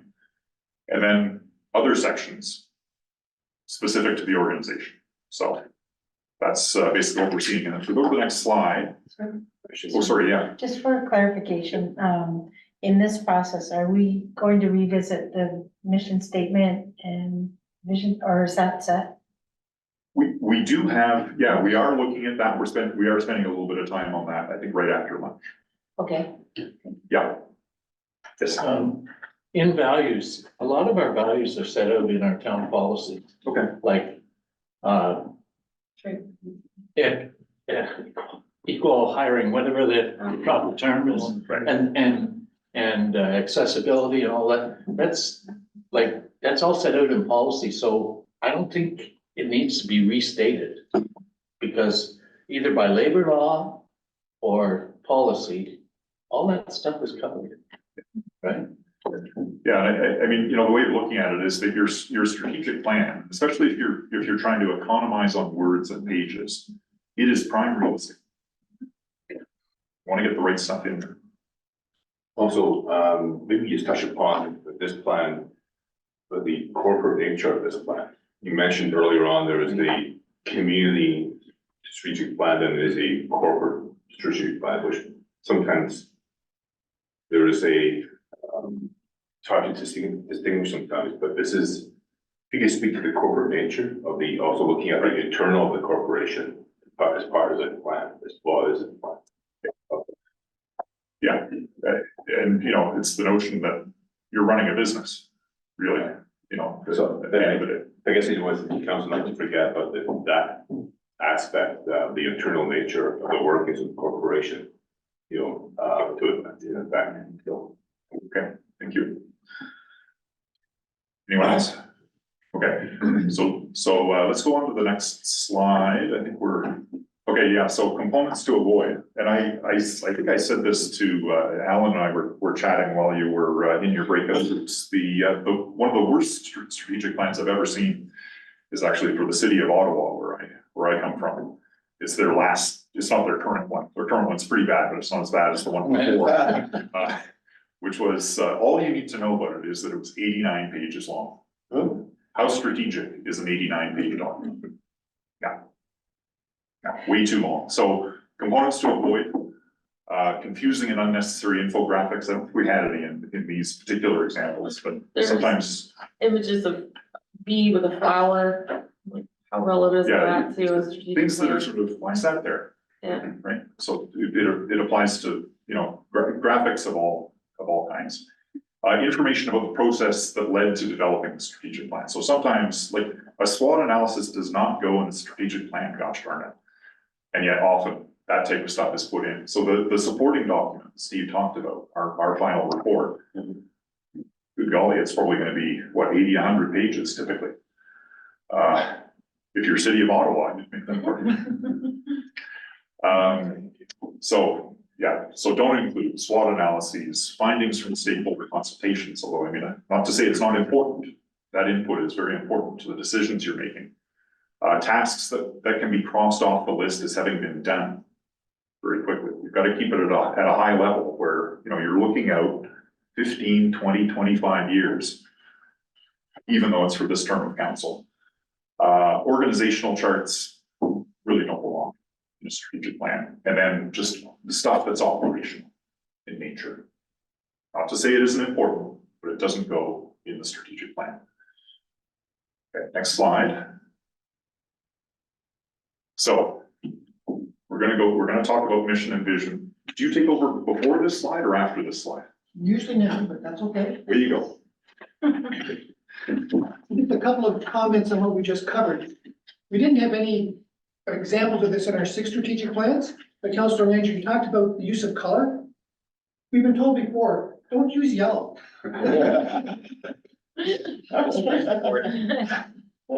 The other thing is, I know several of you are in the education sector, and you're probably concerned about plagiarism. In strategic planning, it's following best practice. It's not plagiarism. So when you're coming up with your own strategic plan, if there's something you liked from other plans, it's following best practice. Mission and vision. The mission is supposed to define why you exist. So in this corporate strategic plan, it should define why you have a corporation that manages the affairs. And the vision, it extends into the future, and it should be grand. It should articulate where you want to be. Now, in your strategic plan, what should come first? The mission statement or the vision statement? Any thoughts? Vision. Vision? Everyone agree? No, Yeah, I think it's the The mission. mission, You're both right. mission. It's really up to personal taste. I have a colleague who's sitting over here who insists it's gotta be vision. I am terribly agnostic. I really don't care. Next slide, please. So on the left, we've got what makes a great vision statement. And so you will notice that I conceded to Tim, we always talk about vision first. My company. Give you $20 later. And it's supposed to be grand, it's supposed to be aspirational, it's supposed to require big thinking, it's not something that's easy or mundane. And so we've got on the right some vision statements that we think are pretty good, and you'll notice they're all fairly short. Oxfam, a just world without poverty. This is Microsoft from 1980. In 1980, this probably seemed pretty far-fetched, a computer on every desk and in every home. Well, they didn't foresee the cell phone, which now takes the place of the computer, but that was pretty ambitious in 1980. Resident Doctors of Canada, best training, healthy residents, unparalleled care. And for those of you who are sort of literary experts, notice the power of short sentences. As Tim likes to say, in a vision statement and a mission statement, the comma is not your friend. If you've got 4 or 5 subordinate clauses and you have to stop for 2 or 3 breaths while you're reading the vision statement, it's not particularly good. IKEA, a better everyday life for the many people. And then the Transportation Association of Canada. Transportation that makes Canada safe, healthy, and prosperous. So if you go to the next slide, what's on the left is exactly the same as what you saw on the previous slide. It's the attributes for a great vision statement. And on the right is your current one, the right environment. Now, I should let you know that we normally spend about 2 days doing what we're doing in 1 day today. So we took out a lot of the time we were going to spend on mission, vision, and values. Because we find that when you have a meeting like this, 1 of 3 things happens. The group says, we've got the perfect vision statement, we don't need to change a thing. Or they say, it's almost perfect, we need to tweak it, change 1 or 2 words. Or they say we need to start over. So if you pick the first one, we don't need much time. If you pick the second one, we don't need a lot of time. If you pick the third one, we quite often don't get it done even when we have 2 full days to do the planning session. So I'm going to go into mission and values and then come back to this. That's okay? Same process as before. On the left, you see the attributes of what makes a great mission statement. And on the right, you see some sample mission statements. So again, it should be uplifting, it should be encouraging. We like to say that it should be as succinct as possible and it fits on a t-shirt. Now, that's not essential. We generally try to have at least one of your mission or your vision nice and short and concise. But they can both be short. We've seen some that are actually good that are both long. But as Tim said earlier, you can break all the rules because sometimes it'll work for you. On the right, we've got the mission statements that we like, that we think are effective. The Humane Society, celebrating animals, confronting cruelty. Nice, short. The second one, to empower every person and every organization on the planet to achieve more. Can you guess who said that? It's pretty arrogant. It's pretty bombastic. No guesses? Trump. People have guessed that before. It's not a correct answer. it wasn't a serious answer. Elon Musk. Microsoft. So just like before, with having a computer on every desk and every home seemed really far-fetched and ambitious in 1980. I suspect that when Microsoft came up with this, it also seemed pretty far-fetched, but it's actually, well, it's grand, but it's actually possibly doable. The third one is from New York Public Library, to inspire lifelong learning, advance knowledge, and strengthen our communities. Life is good. Their mission statement is to spread the power of optimism. Tri-County Mennonite Homes, I'm going to give you some of the background. Tri-County Mennonite Homes operates 2 seniors communities with continuum of care from independent living and assisted living and long-term care, and 7 group homes for developmentally disabled adults. Their previous mission statement was one of those really, really, really long sentences with all kinds of subordinate clauses that you had to take several breaths as you were reading it. And if you know anything about the long-term care sector, you know that every year in the annual mandatory training, every staff member has to study their mission and vision statements. So they had that statement for 10, 12, 15 years. So they asked staff, how many of them knew what it was? Can you guess how many of the 325, 350 staff knew what it was? No guesses? Oh. Yeah, they're still looking for the first one. It got changed to making everyday matter. And that now they're achieving over 90% know what it is, because it's not just that they study it every year, it's also used continuously throughout the year in communications with staff, communication with residents and families. It's become a part of the culture. It's sort of interesting when they were testing it at Tri-County. When the staff read it, they assumed it was directed towards staff. The residents and their families thought it was directed toward the residents. And it was the pastors who said, no, this is directed for everybody. Oh. So next, There's one from Apple, with Steve Jobs, the beginning of all the cell phone, that there was have cell phone in every hand for everyone around the globe, and it's amazing. People that travel on vacation to a small village, the next thing you know, people might not have anything, but they have a cell phone. Yeah. That's true. Yeah. It's cheaper to put out cell towers than it is to shoot landlines. Yeah. now, mission statement. Sorry, no, go ahead to the values. Oh, sorry. I'm ahead of myself. Go back, please. Again, the left side of the screen is what makes a great mission statement. We just looked at it. And the right side is your current mission statement. Our corporation is a model of public service done right, and taxpayers have the confidence in what we do and the value they're getting for their taxes. We're gonna come back to mission and vision. Can you want the values, please, Jen? Thank you. What makes a great value statement? And I'm getting a sense that you're not all that eager to have a value statement.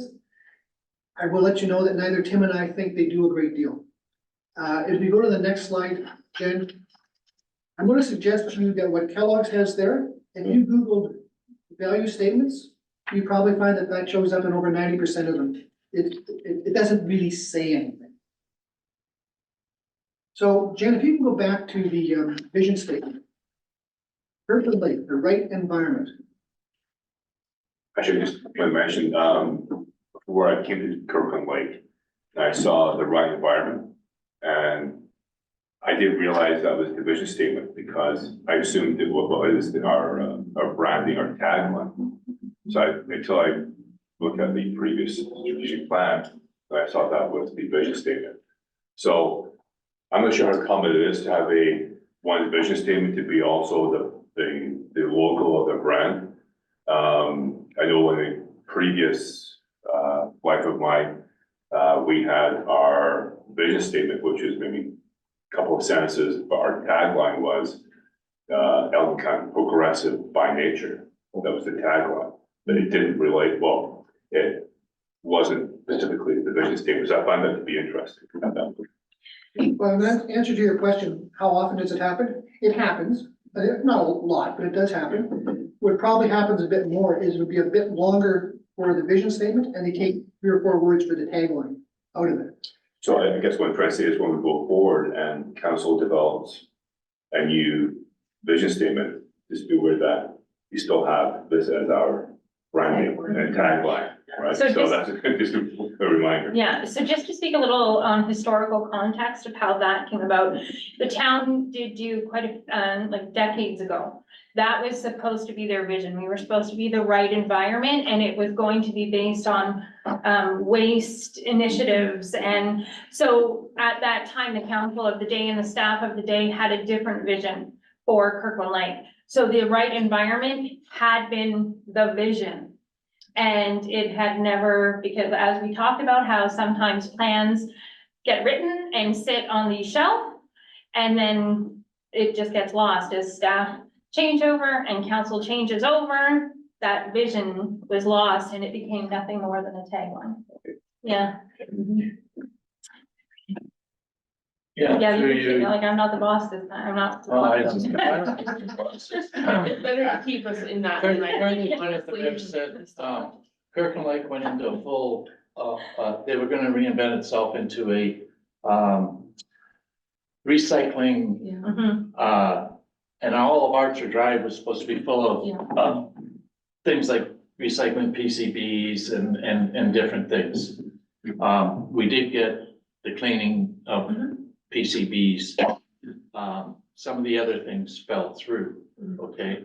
There was a lot of, public outcry about some of the proposed projects, things like being too close to schools and whatever. But, so that's where the right environment came from. It came from environmental issues. But today, I see that as the right environment for you, Mhm. okay? Because that makes it personal. I thought about the right environment for everyone, but that's less personal. But if I say the right environment for you, It could it's be a short. business, it could be. a- Yeah. It's for everything, and it's personal. You is very personal. So let's throw that in. Yeah, and I think too, from the last year, I think even the CAO, when we do speaking engagements, we often use that right environment for mothers, for sports, for families. We often kind of, yeah, depending on what speaking engagement we've been doing, we actually have been on branding that in our speaking engagements, so we're doing better. And yes, and our handouts as well. So we're doing, yeah, we've kind of bought into that right environment branding more so than it had been previously. But that's branding versus a vision statement, but. Cause I would like that, I'll ask, right environment for what? Like, it's not clear enough, so Yeah. like, it Yeah. makes me wanna ask it as a question. Yeah. If we can get kind of used to it now, being, as we talk in public about the right environment for families, for business, for visitors, for, you know, so it's interesting. Yeah, it depends on who you're speaking to, Right, that's exactly. who is the right environment for. So it's interesting, Steve and I had a conversation about this, of course, because, you know, that's what we do, and so Steve read out the vision statement to me, and I said, well, you know, kind of begs the question, for what? Yeah. Which is exactly what he just said, and it's still, it's kind of what I would describe as deliciously ambiguous, right? Yeah. And ambiguity is, you know, it's good and bad, right? And, you know, the example that Steve was talking about with the long-term care, having it, you know, oh, it applies to me, oh, it applies to me, you know, that's not a bad thing, so. Yeah, so. The only thing I think it failed to, the vision statement and the mission statement didn't exactly match up the last time around. Right. There was no cohesive messaging between this vision statement and the, yeah. Well, I guess the question now is, with your current vision statement, the three choices I talked about a minute ago, perfect the way it is, needs a bit of tweaking, or you want to start over? It's your vision statement. What are your wishes? I would say it's not perfect. But it could, like you talked about a tagline, I think it's very strong that way, but we need more. And that's just, Yeah, I think, again, if council decides to rework the vision statement, just be aware that we have that's a still a tagline, but when we can work with that in that regard. yeah. When I saw that and still, well, I hear you, it was just. What? Like, yeah, like it was like I got, but, and we can put whatever we want to, but that's not what a vision statement is. We need to be clear. And then everybody gets the context of it. I like what Rick was saying for you. And I would add, like, the aspect and business. It encompasses all the people of Kirkland Lake, no matter ordinary citizens and business, people, that this is a great place to do business and a great place to live. So just for my part, to add to the conversation, when you think of vision, you're thinking of what you see in your mind when you think of Kirkland Lake, like what vision do we want people to have of our community? What vision do we have? So is there a statement that we can put out that anybody reading that statement would be like, yeah, that's Kirkland Lake? Yeah.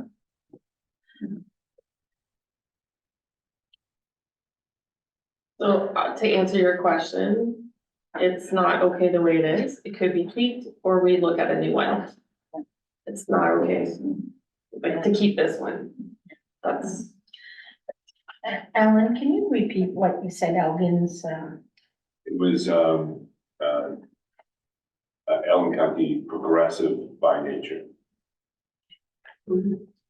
So if we change the vision statement, do we have to change the tagline and then rebrand the whole municipality? no, Or, No, no. Because right now, we have the, your tagline, your branding can be very different from. well, I get that, but do we still, so like, would we, does that mean we need, okay, no, never mind.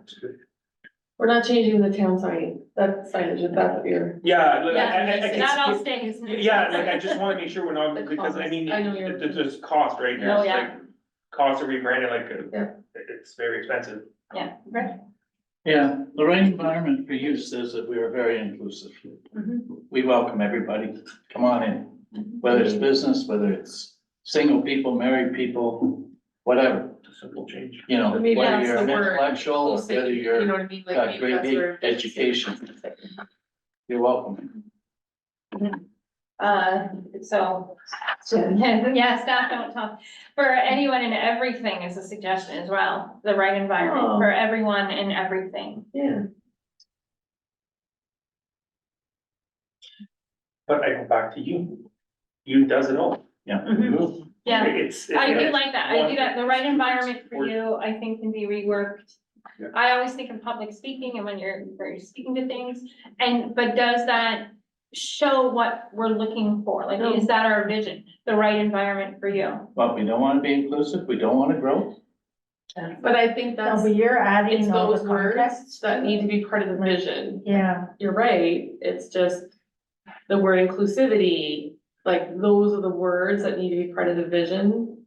They have to be in there, An inclusive environment for you.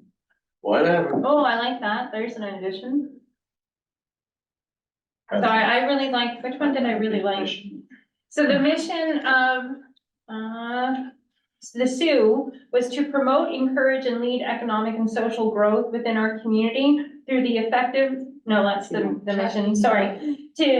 To be the leading, innovative, dynamic, and efficient municipal corporation of the province of Ontario. I won't fit on. Yeah.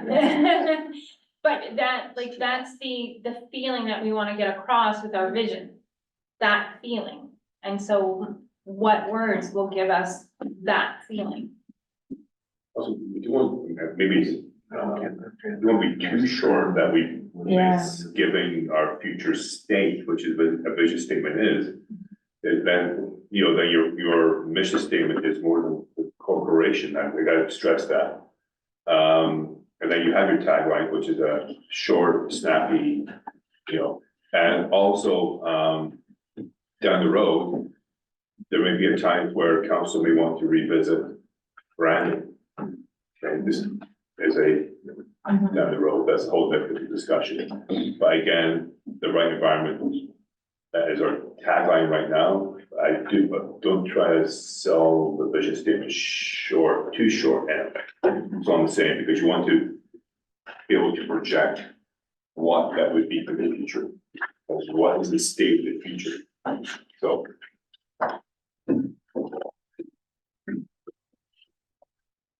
I'm sensing a consensus that the current one is just too short. It doesn't say enough. But there's ambivalence about whether to tweak it or whether to start over. Okay, I got one. Inclusivity, longevity, and integrity for an environment of growth. Oh, ingenuity, sorry, I spelled it wrong. Inclusivity, longevity, because we're old. And ingenuity.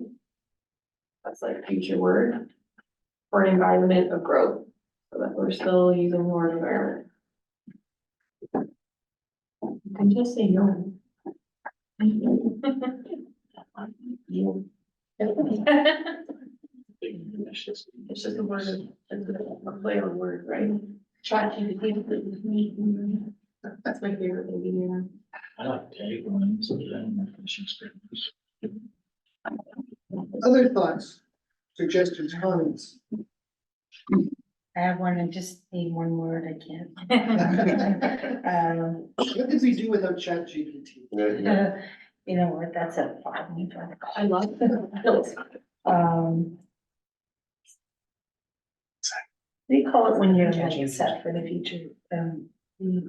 I don't know, I've never been set for the future. Sorry. And this is for the corporation, not the community, which Yeah. is a distinction. Oh, Here's a question for you. Is this gonna be the vision statement for the entire community or just for the corporation? Yes, it's really the corporate strategic plan, right? You know, but it also has to speak to the aspirations to reflect the community, but it is a corporate strategic plan, so it's for the corporation. So You have to remember that. so Like the word inclusivity. And you don't have a- Really. sometimes you see that they have the same vision statement between a corporate and a community, and sometimes they're different. And I think you're comfortable having it different. this is just for, Kirkland Lake, rooted in the past, poised for the future. Sounds very familiar to Hunsford. Huntsville. I can't remember the exact wording on Huntsville, but on their sign, there's a sign as you go along the highway there. Yeah. That has wording very similar to that. I had that for a church 25 years ago. Yeah, and there's a sign in Huntsville that's very, I can't remember the exact word, but very similar. Because I go by it and I go, yeah, that's really cool, I like that. Because history is really important to, for people, like, it's a strength and a weakness, right?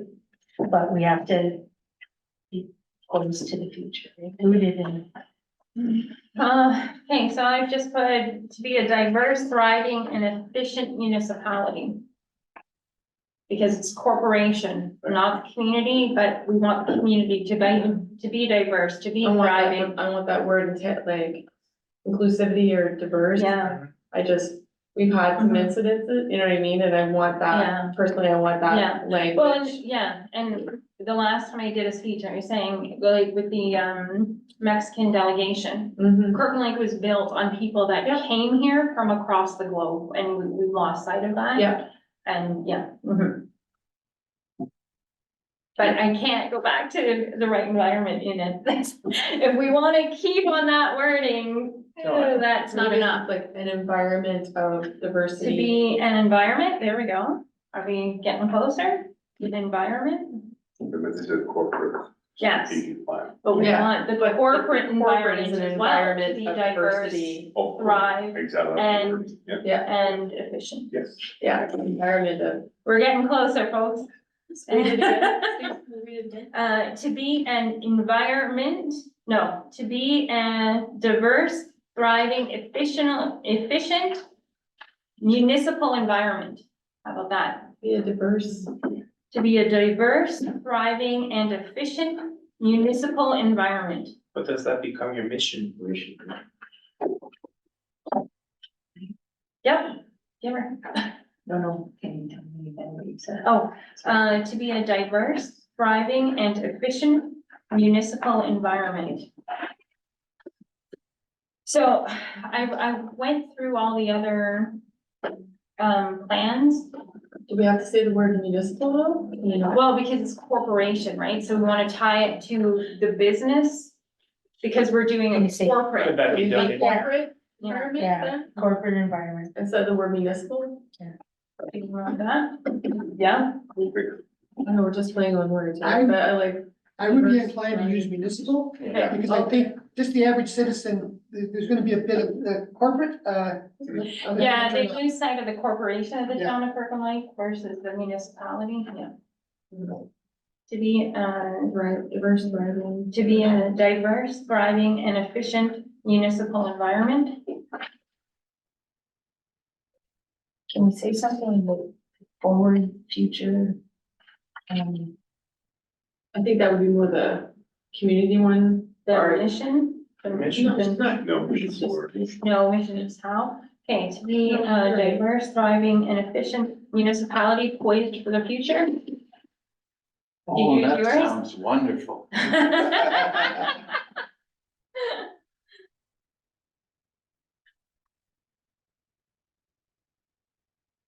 How many words do we got? 1, 2, 3, 4, 5, 6, 7, 8, 9, 11, 12, 13. 13, although if you take away the A, 4, and it's only 10. No, actually, it's To be- being facetious, yeah. but I think it does meet the goal. Okay, so if you read it all at once, it would be to be a diverse, thriving, and efficient municipal environment poised for the future. The, Poised, yeah, I know the Northlanders, Focused, they used, proactively focused in the future? future ready or future focused environment, Yeah. so. focused on the future. Or future Forward focused. thinking. As a forward thinking. No, I don't wanna be focused on the future, because we gotta focus Forward on what's thinking. happening now too. Well, Forward but thinking. Yeah, done. now is future, right? No. Second later is future. Our water is now. Yeah, So Okay, the so we word gotta focus on striving, that now, there is engaged, no. But proactive. we're fighting it. We're not fighting, we're Yeah, having a the future's discussion. 1 second later. Okay. Oh, my God. So, okay, forward thinking instead of poised. Rick, you gotta To be be- respectful. I am To be- respectful. Okay, Oh, we're you're being losing, social. meeting status here, or meeting quality. To be, and, no, it's because I put environment up at the top instead down at the bottom. To be a diverse, thriving, and efficient municipal environment, which is forward thinking. I don't like that, which is No. forward thinking, no. It's too wordy, it's too long. Yeah, I like Let's it, just leave it stop the way at it this. is. Forward Municipal environment. Yeah, Municipality that is diverse, thriving, and future, Future focus. instead of efficient. I like efficient. that is diverse, efficient, Any diverse. efficient, thriving. The definition of poison and possible control. Which word? Poison. Yeah. Yeah, voice, Just say- diverse. Control? Yeah, it's, just those for Madam Mayor. Yeah. I was just, looking at the adjective, looking for some synonyms to voice. But, voice comes back as, an element of control. Yeah, I know, that's, Yeah, we don't like. Okay, so we're set on the first half. We Municipality just that have is to think diverse. of one.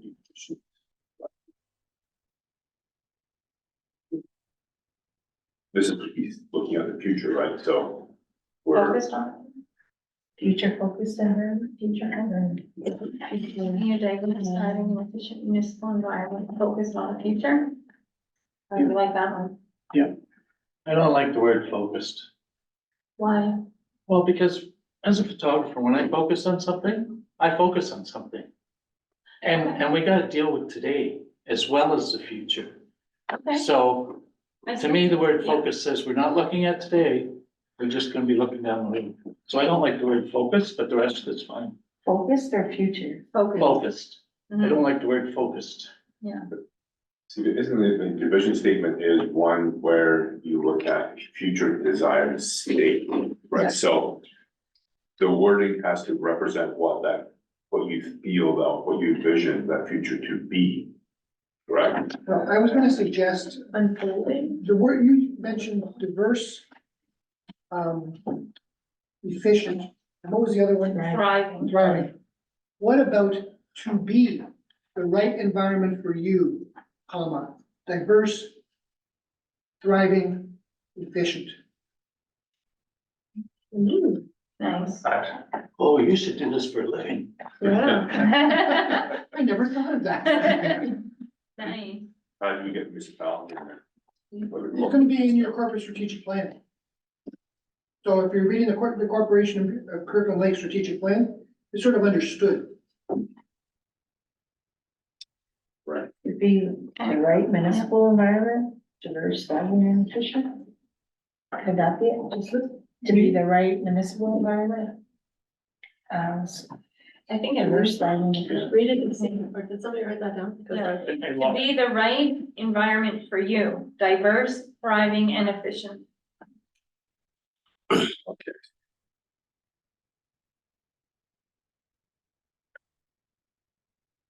No one's saying anything, so either you all love it or you all hate it. I love it. To be the right, Yeah, to be the right environment, for you, diverse, thriving, and efficient. And then you take it, Yeah. from our perspective, we take it from the corporation. When Joe Blow on the street is reading it, they take it, that ambivalence, right, that we were talking Right. about with the community living through. So each person reading that will take it. Yeah. For consensus? Okay, sounds good. There we go. Wow. that was easy. Excellent. which have as a, You get a a bonus. period, then diverse period, private period, like short, or just a comma, diverse. Is it a comma or is it a semicolon? Right, yeah. Actually, it should be a colon, Yeah. the list. Yeah, list. Yeah, so yes, like I said, yeah, semicolon No, No, colon. then. Colon. And then each word is its own sentence. Okay, repeat the whole thing, please. To be the right environment for you, colon, diverse, period, thriving, period, efficient, period. I think it's commas instead of periods. Comma? Can't be periods, it's not. It's a comma. It can't be, it's not a period. Okay, It's can't be a not- sentence. it's not a stop. Okay, to be the right environment for you, diverse, thriving, and efficient. So who in the grammar police wants the Oxford comma? It's your grammar. Mhm. Jen, do you want the Oxford comma? it is to the will of council. That's an easy way of. My teacher. It's, What happened to the forward? Look at that. it's the decision of I council. teach tech. Your grammar. I don't coach this Yeah. like grammar shop. You Yeah. use it. Yeah, Yeah, according to our writing workshop that we recently had, you utilize it. You what? You use it. We had as a management group, Mhm. we brought in we have a consultant come in and give us a review of best practice and writing council reports and so forth. And the topic came up with our use of the Oxford comma. And it was decided that according to the consultant and also the management that, yes, we should be using the Oxford comma. So if that same analogy would apply, then Sure. I would suggest we use that comma. Just for consistency. Yeah, it's the common practice. Yes, Yeah. yeah, Continuity. yes. I believe we have a new vision statement. yeah. I would be some fun. It didn't take 2 days. But you're in an advanced class. so I gotta be- Look at them go. Yeah. Mission, you have 5 minutes till lunch.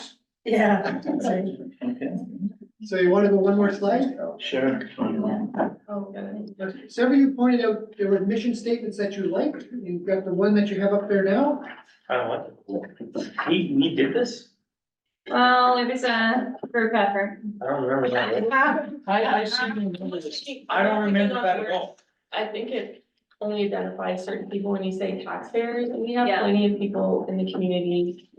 Including, children and others who aren't, or don't see themselves as taxpayers. So I think it's a word I wouldn't want in my mission statement, and specifically corporate, like it's not. Well, Because again, we have lots of employees who don't even live here, so like Yeah. they say the word taxpayers. but I think we have to stay focused that this is our Town of Kirkland Lake Corporation strategic plan. Mhm. It's not the strategic plan for the community. No. We're not doing that. We're doing specifically for all of our employees and our forward facing, like outward. For sure, but the decisions we make impact people who are not, Yeah. taxpayers, right? To make, it a diverse, right, and efficient environment. It's part of our responsibility. We have spoken a lot about the word transparency, so maybe that's a word that. And then diversity. And The- openness. With the transparency, so transparency and accountability was a huge thing during the 2018 cycle and provincially, and everybody wanted accountability and everybody wanted transparency. But what does that mean? I can tell you for 4 years, I had a community social media profile that gave accountability and transparency because I put out all of our documentation. Why did you make that decision? This is why, this report. Nobody read it. So these are really great buzzwords, these accountability and these transparency, but it's not actionable. So when we think about what we do as a corporation, how are we accountable? We get voted in or voted out. How is staff accountable? They're accountable to the public through us. And so I think that mission statement kind of has to integrate all the pieces and not be just the latest words. Let me make an observation about what you have now. Mhm. I think a lot of your citizens are focused on low taxes and financial benefits and that type of thing, but there are some their eyes just glaze over when you talk finance. This doesn't say anything about quality of life. Yeah. Yeah. It's not balanced that way. Mhm. I do like that public service done right. Yeah. Yeah. But there The is, first part is fine. there is something about fiscal responsibility on our part too. Yeah, but it has to be balanced. I think you have to have fiscal responsibility and quality of life. That you want to provide both to your citizens. And I'd like it to be an action sentence. This is a statement where a mission, when you think about mission, you think you're going on a mission. This is like actively something you're gonna participate in, and strive towards continuously. Like when you think of a mission statement, I don't know if I'm the only one that thinks that way, but I would like it to do this thing. All you'd have to do is add to the front of that to make the corporation model of public service done right. Because right now, I don't believe we are. That's just my opinion, but there's certain areas where I don't believe we are a model of public service done right. To achieve. Everybody commit to fiscal responsibility. We're leading the decisions, so. I think Pat has his hand up, so we'll. Yeah. Yeah. Go ahead, Pat. I don't like the last word where there's taxes. Yeah. I like for the service delivery. It takes away from that component, the taxes are too high, the taxes are too high. That's my take. So, do we all agree that we're still gonna start with that, to make our corporation a model of public service done right? Something. I have a suggestion, just Yeah. sort of observing here, the English major coming out here. I like the idea of making it sort of action oriented. How about to do public service right, period? Sure. And then second sentence, I think Steve has kind of put his finger on it with that sort of balancing fiscal responsibility with delivery of, vibrant services, whatever it is, right, to the community. So a second sentence kind of along those lines. I'm not quite sure help me out, Steve. Making life better in a responsible manner. Yeah. Yeah. Those aren't the words, but that's the concept. Yeah, that's the idea. What did you say you're making? Making life better in a responsible manner. Is that in addition to what he said? That's the second part. So that's the second sentence. I'd have a semicolon between the two. That would encompass health of living and all of that stuff, right? Improving quality of life responsibility. Thought, given this the corporate mission statement, that maybe there should be some reference to the quality internally for staff. The work environment, something along that line too, because so it's also, so it's a bit inward facing. Yeah. Yeah. Also, if that can be, it's just a thought. You could say that public service, that's what public service done right is. Yeah, but. Yeah. We have some serious issues that, you know what, right now, I think probably in the future. We should probably address in this to let them know that we do care and we do want them to have a good work environment. Because there's a lot going on right now that. Yeah, there's just a lot going on. But I think we've got to focus on not what the issues are at the moment, but where we want to be. Yeah, So focusing, okay, things are not going well in certain departments, it's fine, okay, it's not fun, but that's the reality, but this is where we want to be, so let's put that aside. but I think we're saying the same thing. Like, I want to get there too. And I just want it included in the statement that we want to provide a wonderful workplace or whatever, like, that's not the wording, but I think we're saying the same thing, Casey. Oh, go ahead. Okay. To do public service right through sound collaboration of fiscal responsibilities and future initiatives. I do like the sentiment. Can we simplify the language? So say it again as you said it, Janice? Through sound Yeah. collaboration Mm-hmm. of fiscal responsibilities Yeah. and future initiatives. I use the word collaboration because then that's council and management. But I think, yeah, collaborate, like another simpler term is teamwork. I know like, Through teamwork. yeah, it just Through to, sound not to say to dumb it down, but to simplify the language. Okay, so teamwork. And actually, when I studied journalism, they said to write to a grade 6 level. Not Well, We have to write to a grade 3 level. Okay? College, we have to write to a grade 3 Yeah, level. but no, I mean, Mhm. the idea was you wanted to reach as many people as possible. And just Okay, showing so I how can by take out the using word big words fiscal and doesn't do just that. write through sound teamwork, or it's through sound teamwork of responsibilities and future initiatives? It's, Cause there's lots of Instead of- responsibilities that are not all fiscal, Yeah. right? They're not all financial. yeah, because that goes, back to a responsible manner. So fiscal responsibility and teamwork. Just, Well, improving job performance and job satisfaction.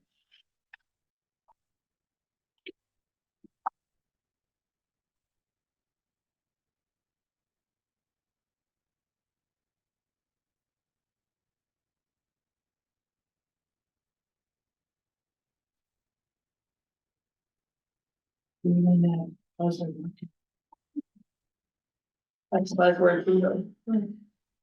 Positive work environment. Yeah. Through sound teamwork. fiscal responsibility and teamwork. Financial responsibility. Well, it's not just financial, that's why. Yeah, Almost like the day-to-day stuff. yeah. Madam Mayor, if I Yep. may. Okay. Everybody wants to listen when Yeah. I say. To become the model of public service done right with the environment to grow. Oh. That's nice. Can you say it again? I gotta write it down or it doesn't. Yep. Okay. To become Mhm. the model of public service done right with the environment to grow. Well, I think if we can All somehow, right, with the what? with the environment to To grow, grow. if we can somehow put in fiscal responsibility in there somewhere, I will be content with it, because I think it's very important. How about for sustainable growth? Yes, yes, Yeah. yes, yeah. From the model of public service done right. With. This is. To become With the a model sustainable environment, Yeah, with a sustainable environment to grow. with an environment for sustainable growth, with an environment for sustainable growth. Within an environment. Within I an like the environment. beginning is the end, I think you need work. To become the model of public service done right. To become the model of That's public sustainable service Public service done right, then is that how, with an. that's the next part of that is, well, how do we do it, how do we do it right? By sustaining. For sustainable growth. So bear in mind that, that you don't necessarily have to cram everything in. Right? We are definitely trying. Right? As important as Yeah. everything is, because of course you are gonna have, strategic priority areas. When you that's take gonna it be our unless next you're doing it fiscally. activity.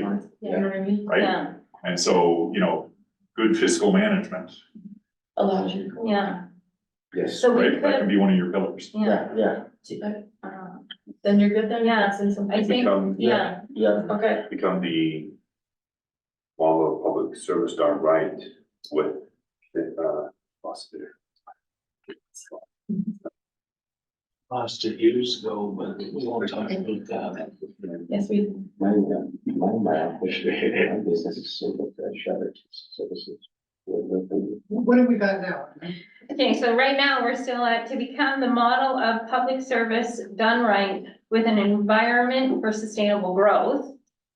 But we don't need to Yeah. include everything, so But that we is can just go just, back to grow. to grow, The environment. yeah, with the environment to grow, With or in the environment, like are we with, talking, With the environment to grow. with the environment to grow. Cause then it ties the two together. With an environment. That instead of an Yeah. an environment. So And With an environment. with an environment to grow. But again, all like those financial things, we can hit that later on. Yeah. But I mean, that covers- And I think- And two, like, I think those individuals within the community that follow along or will actually read our statement will have actually been engaged with us and know that at this table, in general, we do take their financial considerations seriously, I think. And so does the treasury and Yeah. the, Go ahead. that growth thing covers everything. It Yeah. covers financial responsibility, it covers good work environment. I mean, it's not as in your face as I would like in terms of sending a message to employees, but it's still there. It's underlying, like, the growth part covers all. growth is a very good word, 'cause it's very positive, it's. Yeah, but sometimes your growth has to be sustainable. I have a business, I can tell you all kinds of stuff about growth. But we can But it get has to be into that. sustainable. We don't wanna get into the weeds of it. in Yeah, I the- know, I want to be very clear. Vision. We're talking about sustainable growth, not just, not just growth for the sake of. Okay. But something to keep in mind, if you can keep your mission statement and your vision statement general enough that they cover everything, when you get to your strategic priorities, we see some strategic plans where everything is financial. We see others where it's all social services. Yeah. We think a good strategic plan, it's going back to the old balanced scorecard approach, that there should be something in there that when the residents see it, that it really resonates with them. When the staff read it, it means something to them. The sustainability, which is not more than just financially sustainable, it's environmentally sustainable. Yes, And yeah, then the internal process improvements. Yeah. So your strategic priorities should cover all four of those aspects. And sometimes you can do it with fewer than four Points. priorities. Colbert did it. They got everything into three. Yeah. And then it was broader, once they started going into the details of those three. Yeah. So I think we're going back to the wording Yeah. as per our municipal clerk then. No, there's reason we brought her to. Yeah, there we go. So what we have is to become the model of public service done right with an environment of growth. To grow, sorry, No, to grow, and for growth. for growth, For for growth, with an, okay, so to become the model of public service done right with an environment for growth. Yeah. With an environment to grow. It's simpler reading when it says to grow. Yeah. English I don't language care. wise. And don't ask me English questions, I only I make mean, like. two different things, so. Yeah, yeah, Living, writing, To grow. and I don't. Just. to Is grow. more open, It's and not more grow studied, is that was only. proper English. When you come at the border, please take. Our place to, yeah, What is it? Yeah. Is- Open for business. They used to be Okay, no, like. then that's not what I'm going for, then maybe one of the. A place to grow. Yeah. To grow. That's not Yeah, what it it used was to before. be. Yeah, On your list. Yeah, that's right. yeah, Yeah. yeah. Salt. It's to grow. To grow, yeah, to grow, And Ford killed that. yeah, Now I don't know what it is. okay. Open for business. was that? License Can plate. I suggest a slight change? Yeah. Instead of to become, to be, To be, To be okay, honest, yeah. yeah. Right. Yeah. Thank you. because you already are. Yes, thank you.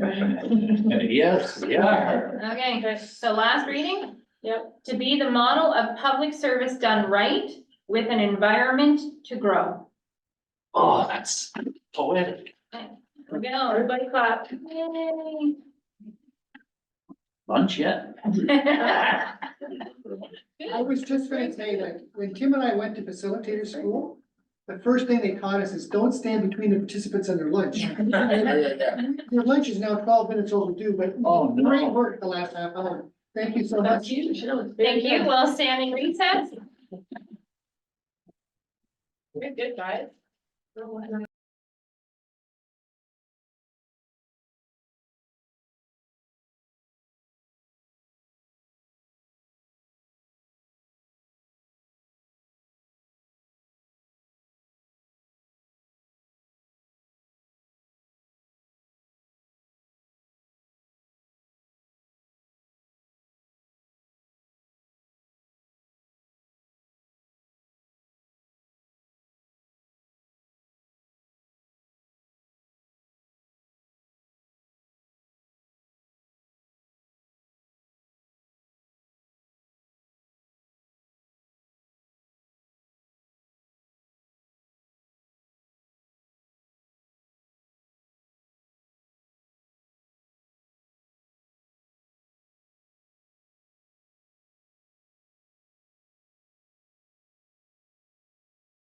Yes.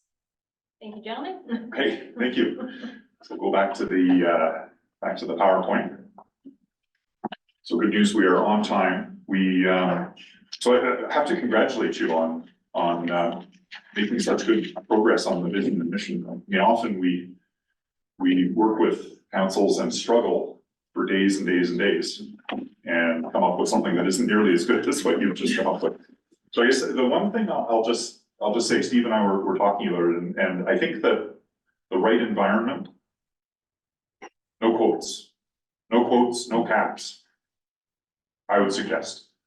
I mean, I think it has its own weight. The right environment, you don't need to underline it, italicize, boldface, capitals, quotation marks, dancing animations. I really don't think it's necessary. Just sometimes less is more. Would be my suggestion. I don't know if that needs a vote or whatever. Anyway, we're not necessarily finalizing everything today. Come back. Okay. Yeah, so we're going ahead a couple slides. Jen, sorry. One more. There we are. Okay, so strategic priorities. Where the rubber hits the road. So this is the stuff in the example strategic plans we were looking at. We had between 3 and 5, 3 and 6. So this is important stuff. And it's, you know, we can catch some of the stuff that you maybe weren't able to cram into the vision and mission. As Steve was saying earlier, you can borrow and steal from other municipalities, either in whole or in part. It's absolutely okay. Or you can invent something new that you come up with. But here are the instructions. So you're going to develop, we call them maybe baskets, into which organizational actions, the projects you do, the things you spend money on, can be grouped. Typically best to describe 3 to 6 of them. You're welcome to come up with more, and then what invariably happens is you group some of them together. I always kind of make this point. Some organizations will kind of mix actions and concepts. So sometimes you have,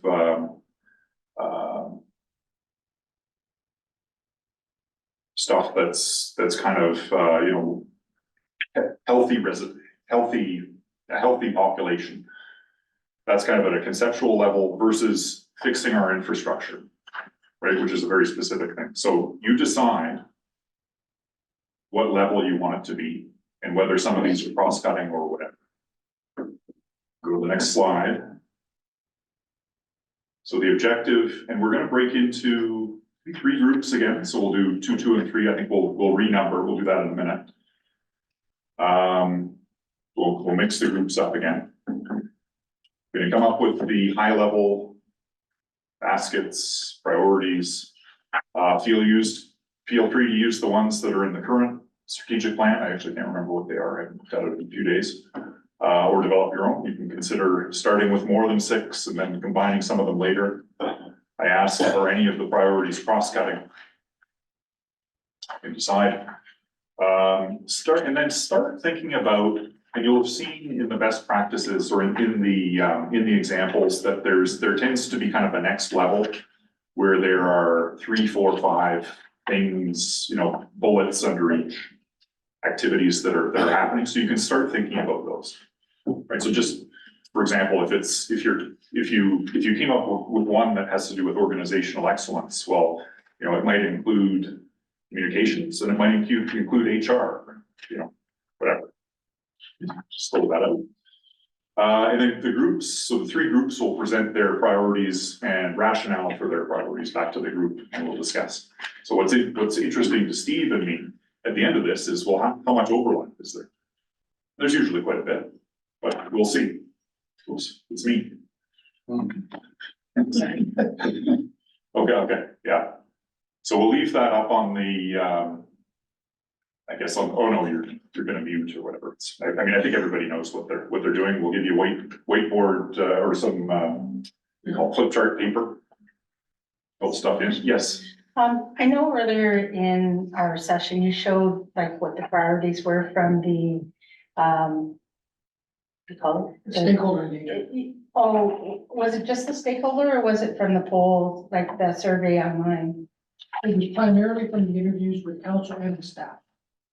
Okay, so the community input isn't part of our deliberations? Yes, there was nothing in the community input though that was inconsistent with what we had in the interviews. Even with the opportunities? Cause like I saw the priorities, but there wasn't in. It was all fairly consistent. Okay. During your binder as well, the presentations in your binder. Yeah, it's just, there's a disconnect somehow, but that's okay.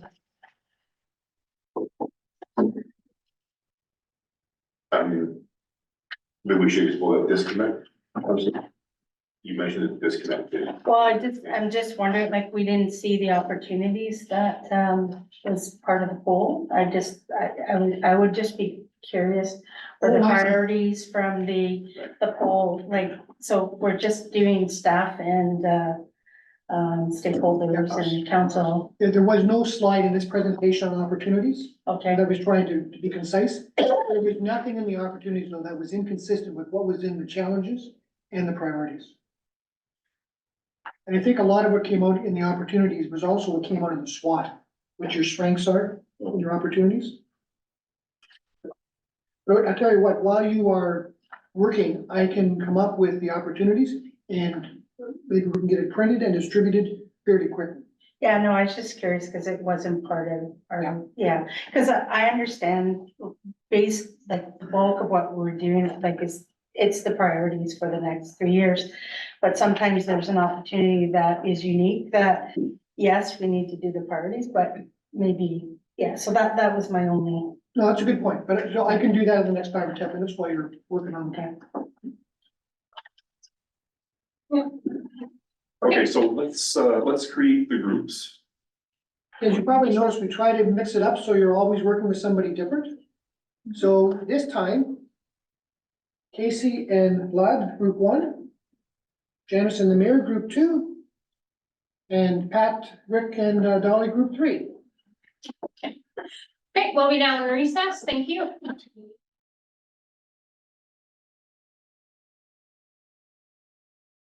We're welcoming back from recess and we'll pick up from where we left off. Okay, good stuff. So how did you make out? Pretty good. Okay, well, I guess we'll find out. So we will get, I guess each of the three groups to present back. Who was group one? We are. You guys, okay? So we have to thread it onto the thing. I'm hoping in the report you, put in there, the town buys some whiteboards. We usually don't get that much in the weeds. It's throwing a timetable.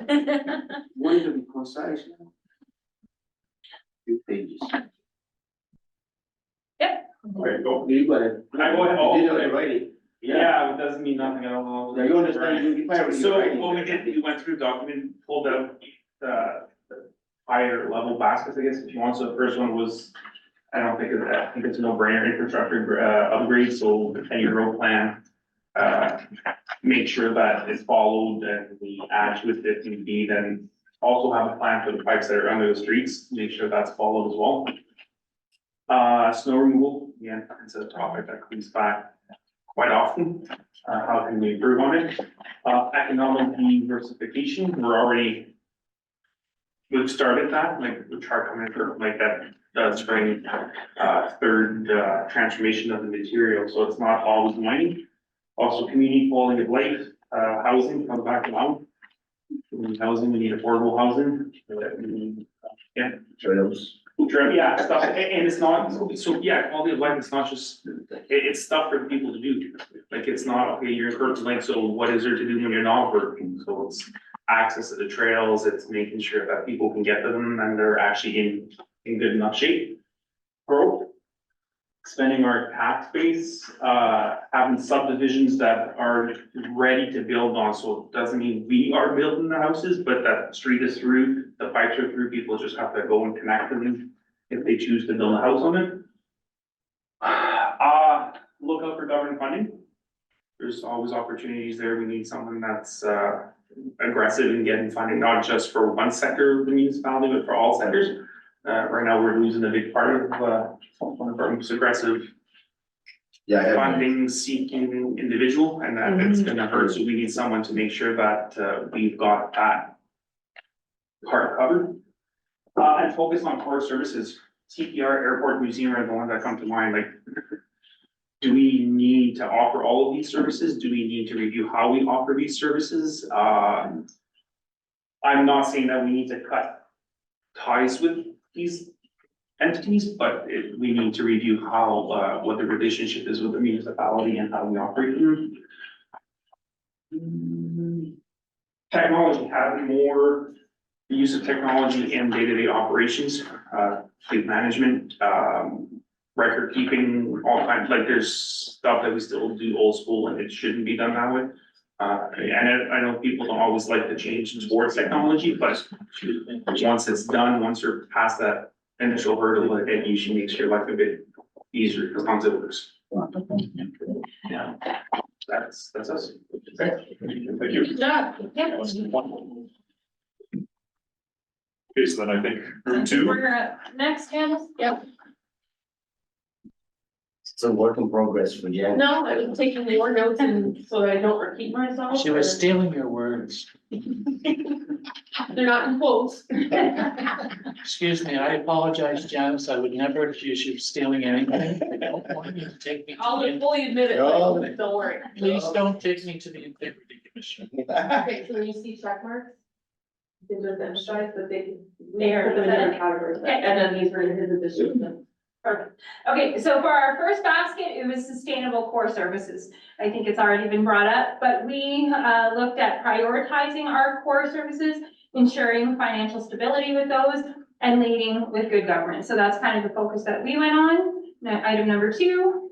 So it was already mentioned, but infrastructure was our basket, and then within that basket, we broke down for roads, water, asset management was mentioned in another subheading, but ours is here. And then I added under asset management what they already spoke about, which would fleet management and technology would fall under this. And then we also added fire hall, so this will be a big discussion coming up. And I did like adding under infrastructure, his comment about snow removal. We spent about 7 months. Yes, and so our third basket was that vibrant and prosperous community under, basically, we stole almost Port Moody's, word for word, but, improve the local business climate, housing, and leveraging public spaces. So there will be, because we're doing the economic development strategy as well coming forward, that would play into that one. So that's us. Good, thank you. That leaves group 3. And there's 3 of them.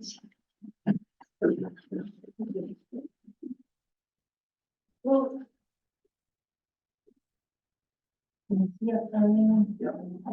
Not the shortest one. Yeah. I like to read, Okay. like, where things fall in the baskets. You're the water expert. Oh, I'm the water expert? Yeah, just for the consultants, my son used to be the water works foreman, so I'm quite familiar with the pipes under the ground. We need to upgrade, update, modernize our water pipes and our sewage distribution systems. That's not an if, that's an absolute must. And I can tell you a funny story, and I'll tell you on the side later. I don't want to say it at a public meeting. You're economic development, aren't you? Yeah, go for it. Economic development, first of all, we need a full-fledged plan. We don't have one that I'm aware of. That encompasses, like tourism, such as the Chamber of Commerce and different groups. I'm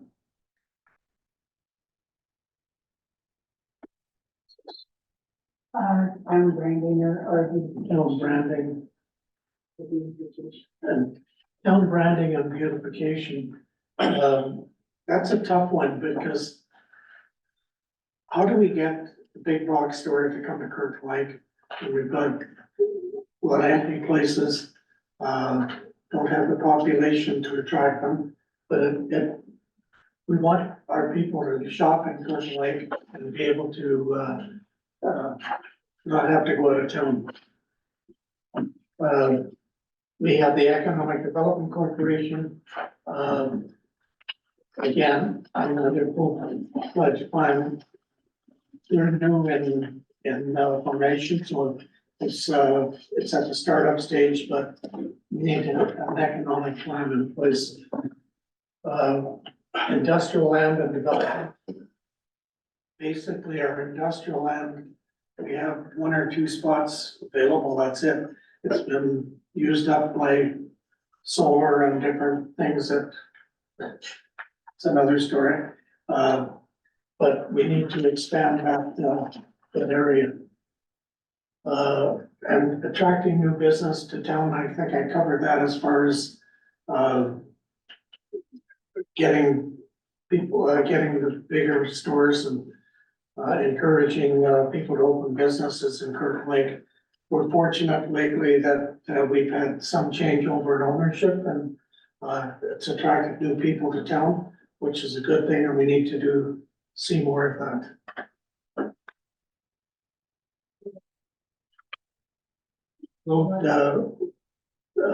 Infrastructure and resurface facing. We have a plan in place. I don't know if we actually know the streets. Do we know? It's a 10-year plan with we need about an 80-year commitment. Somehow we have to speed up that process to get the roads and the infrastructure back in shape. There's gotta be more money available, government grants as well. We have to work towards that. Okay, I guess I'll do the next, housing, affordable, more student housing. all around. New housing development, I think others have talked about, getting, yeah, things ready so that when contractors want to build, ready to go. I'm gonna talk about the least popular one, the passenger bus service. And we're to respect everybody's, ideas and, thoughts. If you take together, the input from the staff and counselors and the opportunities that were listed, in the polls, there were over 40 people. And if you look at our numbers aren't high, so we'd be in the top 3 of, people mentioning things that are important. I understand the historical part of it. I understand the reservations of people, but there's an opportunity now that there's funding available for a consultant to check to see if it's viable at all. If it's not, it ends there. It doesn't cost us any money. The second step is the federal government has billions of dollars. They want to build 50,000 new buses and the infrastructure as well. So 5 years from now, if this party, that money's gone. So I'm just saying, it might be worthwhile looking into it if it doesn't cost us anything. And if it's not viable, then we don't do it. I also understand that there's a cost to running it at the end. I get all that. I get the reluctance from some staff, or not staff, but council and some residents, but I'm just saying, maybe we just take a peek. If it's not costing us anything, because 5 years from now, the money's not. You can. Snow removal? Yep. I ordered the rain today. Excellent snow removal. Yeah. Yeah, with the snow removal, my big beef as a senior citizen, and I finally admitted it, is that what we're doing now is we're scarifying, but we're not using a scarifying blade. So as a result, you end up with big chunks at the end of my driveway, which the snow blower can't handle. And Seniors. when we did scarifying, when we put the scarifying blade on, for one, we didn't have to do the street 4 times. Okay? Now we're doing the street 4 times. So I don't see how that's efficient. And it's certainly not good for our carbon footprint. Yes, the chunks when you use the scarifying blade are bigger than when you plow the street with grader 4 times, but the chunks that end up in the end of the driveway, I don't think it's reasonable.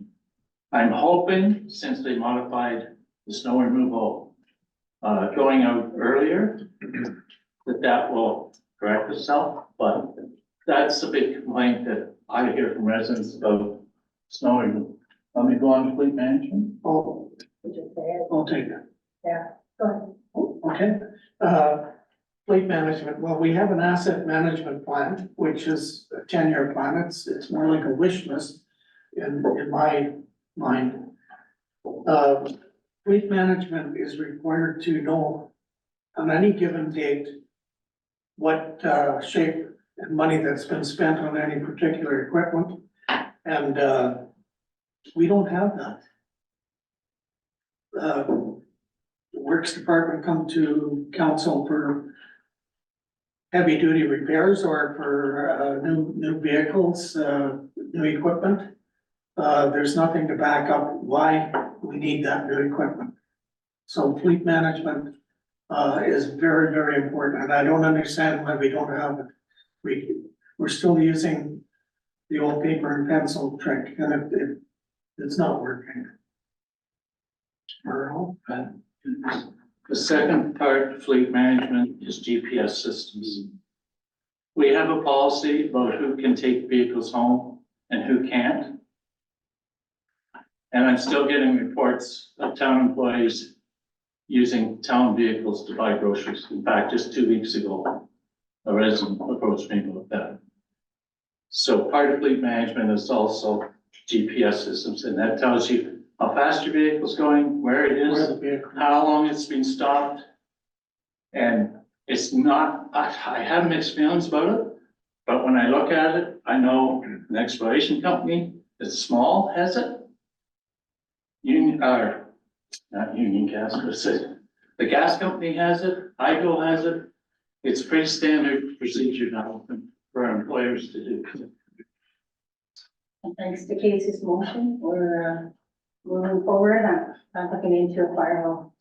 That's a must. You need to find a home for our ladder truck. And not only that, but the rest of the building structurally, It's 80 something. and structurally, the floor is being reinforced, but it's a temporary solution.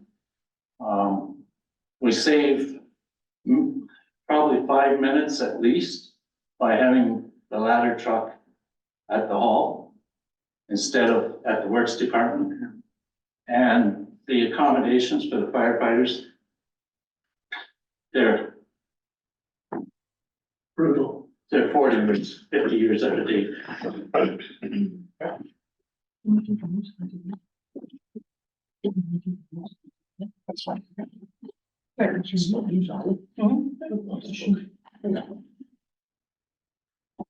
You've got a fairly healthy list of strategic priorities, but I think there is a lot of common ground. So I'm going to be a little bit assertive and make some suggestions, which you don't have to agree with, but just to sort of streamline. I think everybody mentioned infrastructure in one way or another. But I'm wondering if we can combine roads, water, and wastewater all under the one, because we have to do all three of those together, And sidewalks. and sidewalks. Yes. There's money for that too. So the basket, I have like Active money. the basket. Sorry, item. everyone, just remember that we do, even like crosstalk, we have to be able to hear everybody. Go ahead, Councilor Ranger. So the basket title is infrastructure. And then the subheadings were roads, water/sewage, asset management, and fire hall. That's it in a nutshell. So under water sewage, the words were update, upgrade, and develop.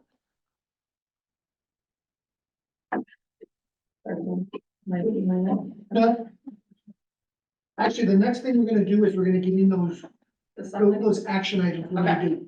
Right now, I'd just like to get an agreement on the headings. Yes. And I think infrastructure is sort of a no-brainer. Yeah.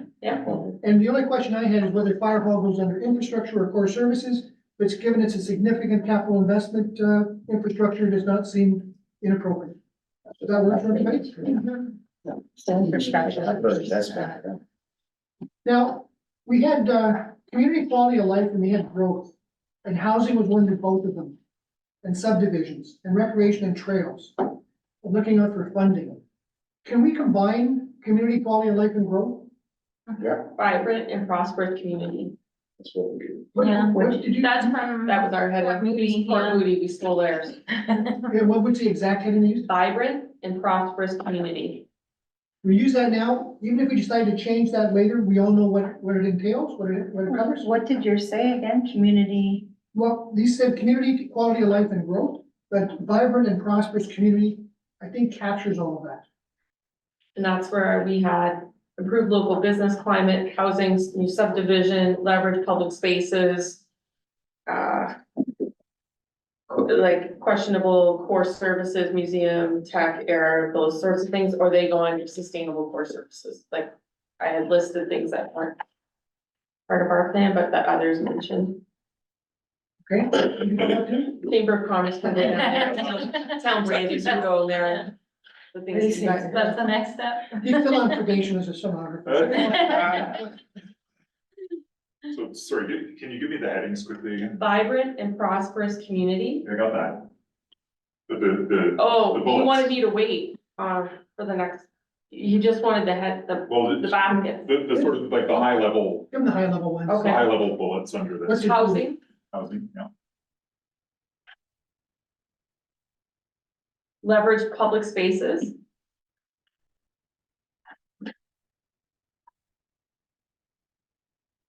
Improve local business climate. I'll put subdivisions. Housing dash new subdivisions, but he didn't want me to go into these yet. Don't take my- Business, Local business climate. thank you. This clarification, the quality of place or quality of life? Is it different? Quality, what was the first one? Quality of place versus quality of life. But you mentioned, you also mentioned the growth being part of that. You can also see that growth being separate, because it is such a big topic. Okay, I'm just throwing it out there just for, Interesting. I think growth should be under this because it's a big part of it.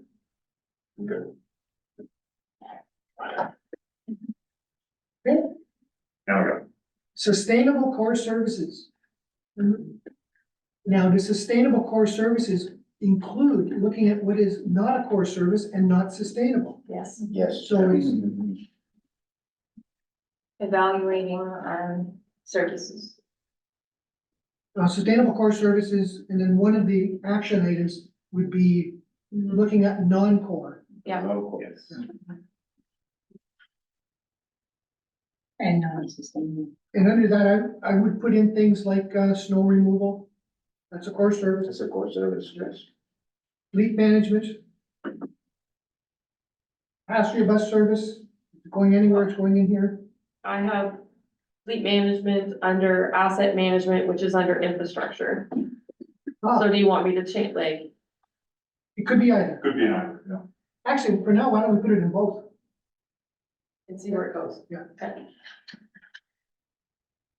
Also, the snow removal is under infrastructure, I would put snow removal under core as services. a core service. It's a service. It's not. Infrastructure is like brick and mortars. Is it better to be Physical. using your Yeah. core services or essential versus non-essential services? The only problem with using essential services is when you get into Yeah, that's labor not- management. Yeah. And if everything is an essential service, I don't know. There's a legal ramification to that too. Okay. When you say Might be essential COVID. service, That's legal ramification there. Okay. Maybe You have. maybe leave that with the clerk, what do you want to name it? So under the municipal act, it's thirty minor, it's essential service or non-essential service. Yeah, that's what, because even like changing the our reports to essential versus non-essential. Okay. Mandatory, non-mandatory. Well, we have, Yeah, Yeah, we so have, we can put it, we have the word prioritize core services. Okay, So under that can fall, you know, the need for museum, tech, airport, are they part of our prioritized core services, or is snow removal, Yeah. the complex, all of those things? So you have to ask yourself, what are under that heading, prioritized core services? I think we know what goes under this heading. We may need to do some more work on what we actually call the heading. Okay. But we'll get it right in the end. Okay. And I think that covers everything that I heard. But is that everything that you should have there? Under vibrant and prosperous community, the words were economic diversification. Oh, sorry, I missed that. Yeah. Yeah.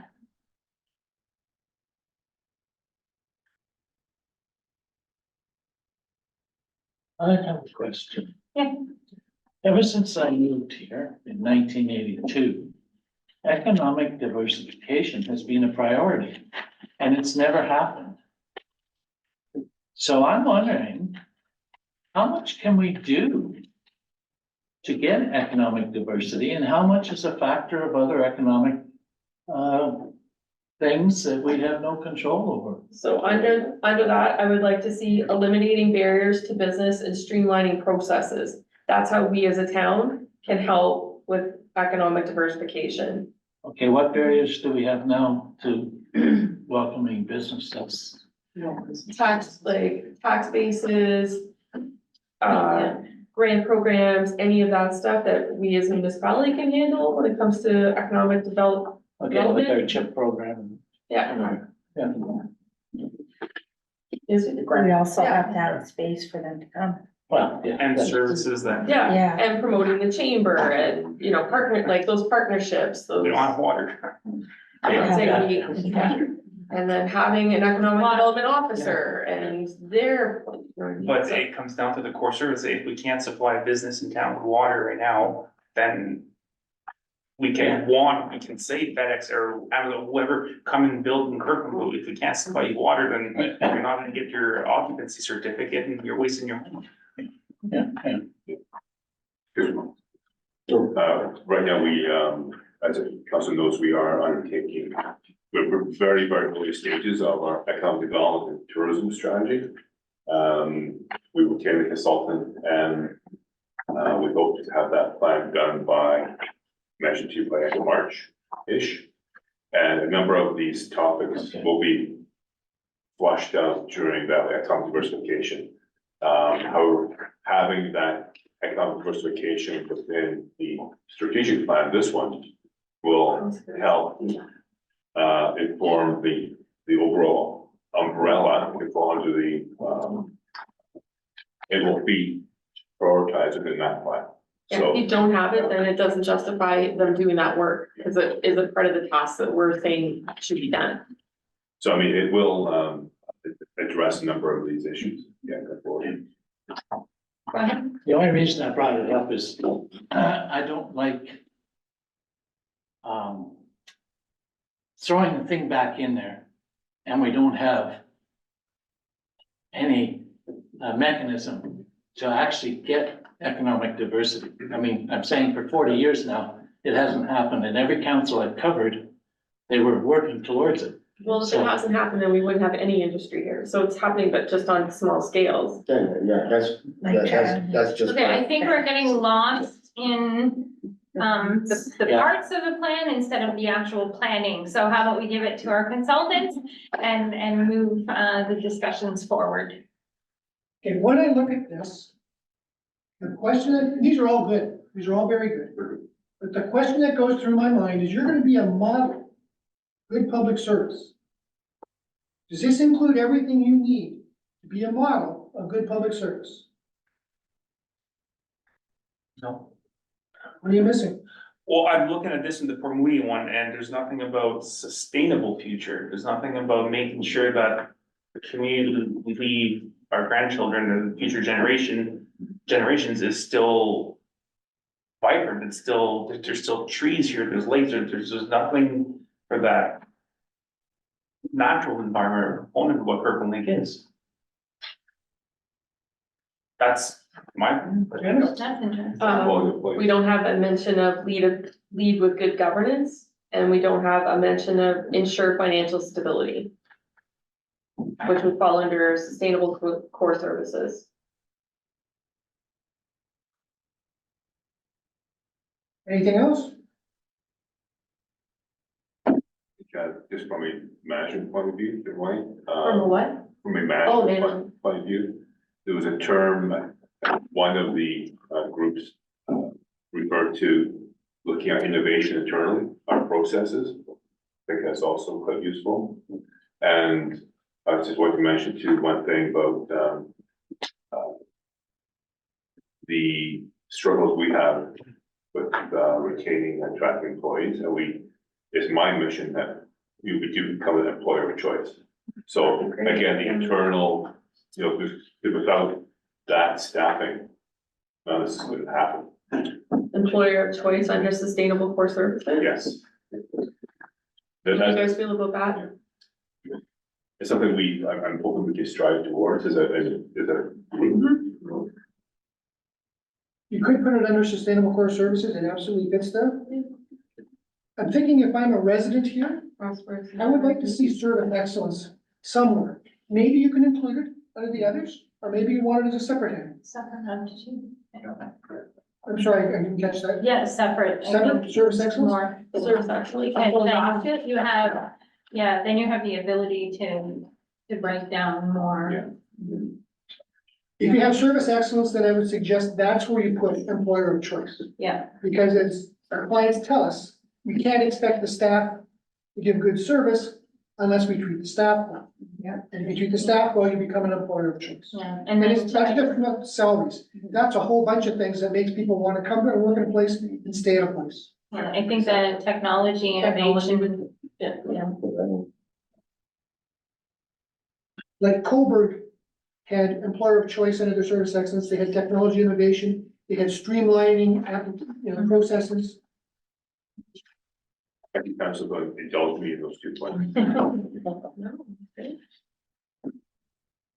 We're, 1, 2, 3, Well, we're in at 4. addition, we're also Four. paying for these, So, recycling. and I haven't forgotten your Yeah. environmental. But that can go- Yeah. I mean, that can go into sustainable core services, making sure that services you offer are, like, you know, incorporation of a electric fire truck, that's what you think, electric plow or something, or. Like, sustainable actually has some different Yeah. connotations, right, financially, Yeah. environmentally, other ways.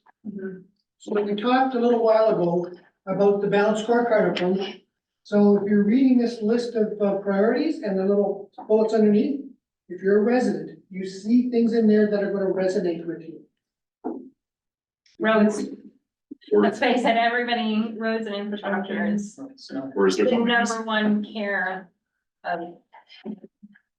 If we get a handle on that, we'll be heroes.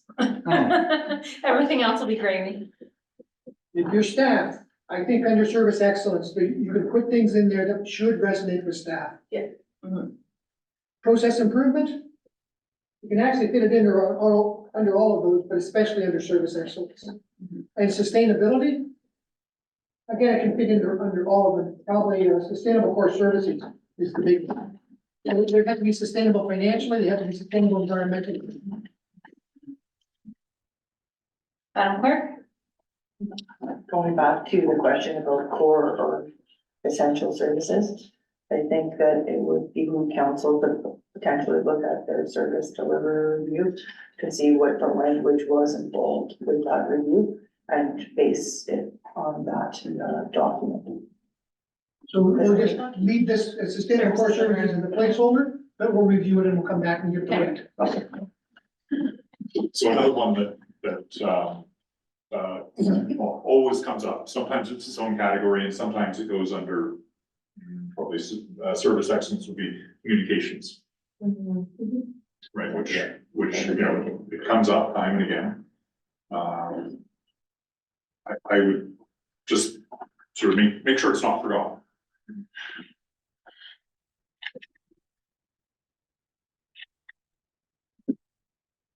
So we're happy with these 4 baskets? Can you read the titles of the baskets again? Sure, sorry, my rating is, maybe I don't. Very small from over. Infrastructure, under which we currently on a formative basis have roads, water, sewage, asset management, fire hall, and fleet. Can we add sidewalks to that too, please? Yep. And technically bridges as well. Wow, we don't have a lot of bridges. We have, well, And then under quality, so we've done quality of life and growth, and then vibrant and prosperous community as a possible heading. Housing, leverage public spaces, improve local business climate, growth, economic development / diversification. What does leverage public spaces mean exactly? you use them to your advantage. If you leverage or something, Yeah, you use it to and we're your not doing advantage. that. Well, I think this is forward focusing, right? Okay. Yeah. Determine strategic direction for existing and future civic facilities. Determine direction for unutilized city lands. Enhance places where people naturally gather. The old pool. It's a space we have that we're not using, so. Yeah, no. But we loved verbatim what they had written under that title, We just Repurposing what we didn't have. when we get to that. That's not plagiarism, that's following best practice. Oh, yeah, I'm not reinventing the wheel. We should be a follower. I think council from Fort Moody would feel honored. Mhm. Having one. I'll write them a thank you letter. Okay, so then the third one we had was sustainable core services, and I think that some of these will maybe wind up under service excellence, but I'll read out the list. So I got down, this is sort of a side note, identify non-core, essential versus non-essential. Snow removal, bus service, fleet management, so it appears twice to be discussed. Streamline services, ensure financial sustainability, employer of choice. And environment.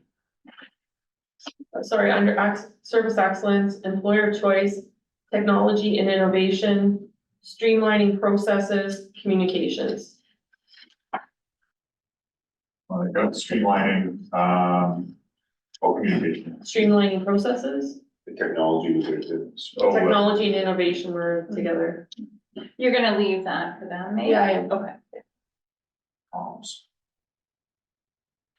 Don't check my spelling. Okay, and then environment, I think I'll maybe, yeah, in here too, so, It can go under a number. yeah. Environment, Thank you, going what on. subheading are you putting that under? We're putting it under sustainable core services, but really it can go under all of them. We're just kind of making sure it doesn't get lost. Also, the reason I mentioned, What do you mean by environment though? Environmental sustainability. Oh, I just said it. environment. Like I noticed in your fire plan and the RFP you sent out 2 weeks ago for the fire hall, there's a green option in there for the fire hall. that's right. Which is forward thinking for Kirkland Lake. Yes. Like, it's not just 2 options, it's a third one, building a green building. Yeah, we found that being important. Yeah. Yeah, And it is. Yeah. All of Maybe grant money for that too. exactly. And the reason we mentioned that, we mentioned employer choice, that is also related to corporate culture. If you are employer choice, of course, your culture hopefully is, a place where people want to be. So that is related to that, this. Sure, yeah. Employees feeling empowered. Exactly. Where you talked about accountability and transparency, this is where it comes out. Yeah. Absolutely. So I think we've got a good sort of starting point, and what typically happens, at this point is that Steve and I take this and we work with staff to kind of flesh it out and have something to present back. But this time, we're gonna let the same groups flesh it out. Oh, right. The same groups you were in last time. Because this is your strategic plan, and I think you've already got a very good idea what you want. So it's just coming up. Try to put these things into, for those who are grammar experts, the imperative tense. The tense, the imperative. So it's instructions to staff. This is what you do. Don't get too much into the weeds. They'll figure those things out, but just general, if you're talking about snow removal. Yeah, that's true. Improve, snow removal without saying exactly how they do it. I can't have my scarifying blade. Well, someone may have a better idea. I hope so. Or another priority. Some person over there. Yeah. What's the slide to say? Oh, this one, yeah. Oh, I'm sorry, can we go to the slides? We're lost in another hour. There was no base. Yeah. Okay, so we did that one. Oh, look at this. Okay, so, sorry, just to kind of put stuff in context, so you good, should have said this earlier, but here we are. So this graphic is, was actually developed, by, Port Moody, or with Port Moody. And this was kind of putting their strategic plan just into context. And kind of understanding the role of staff versus council in all of this, right? So, what we're working on today is the stuff that's above the circle, basically. Okay, so we've just developed those, well, for them, those are there for, yours are maybe a little different. So, we'll be filling in yours. Coming up with the strategic goals and objectives, well, we're gonna do a little more work on that in the course of today. So that's the what, right? That's the high level. These are your instructions to staff. This is the stuff we want you to focus on. And then staff go away and figure out the operational plan, which is to say projects. And now we'll talk a little bit about KPIs. I know it's an important thing for all of you. What we find, I won't say it yet because that's an exercise for later. But I'll give you some observations about KPIs. We've worked with a few councils to develop KPIs in strategic planning. And I guess the bottom line is you can only get so far. And you kind of need to rely on staff to figure out how they're going to report back to you and what the the frequency of reporting, what kind of statistics they should be giving you and that sort of thing. And of course, depends on what data sets you have and what you're trying to prove and so on. So that's part of what we're working on. Okay, so let's go to the next slide. Okay, so getting into these sort of bullets that go under the strategic priority for each area. This is an example from the Transportation Association of Canada. You may or may not be members. They have 200 or 300 municipal members. And this was their basket for basically good corporate management, manage effectively now and for the future. And then they came up with a bunch of objectives. This is what you saw in some of the example strategic plans. And this is that sort of high level. So we don't want to get into specific sort of things that can be crossed off the list. Again, I go back to that. So it's not specific projects, but it's kind of general actions that you want staff to be working on over the next 3 years, heck, the next 10, 20 years. Best practice is to include a 1 to 2, I'd say even it's a 1-page description or maybe it's a half-page description of the actions, objectives, goals the municipality wants to achieve for each of the priorities. These describe how you want staff to make your vision a reality. So that's this next exercise. When you were looking at the other strategic plans, a lot of you liked it when there was sort of, 3, 4, 5 kind of, sub bullets. So that's kind of what we're after, that level. But, see what you come up with. Don't limit yourselves. If you come up with 7, that's fine. We'll work with that. We'll figure it out. Okay, so next slide. Break into 3. Okay, same 3 groups. We don't have to break into groups. Each group is going to develop objectives, goals, actions for these 4 strategic priority baskets that we've identified. In keeping with best practice, aim to fit them on, I'm going to say 1 page for each. So 1 page, right, for each of the 4. You might be able to do 2 on a page, but see how you make out.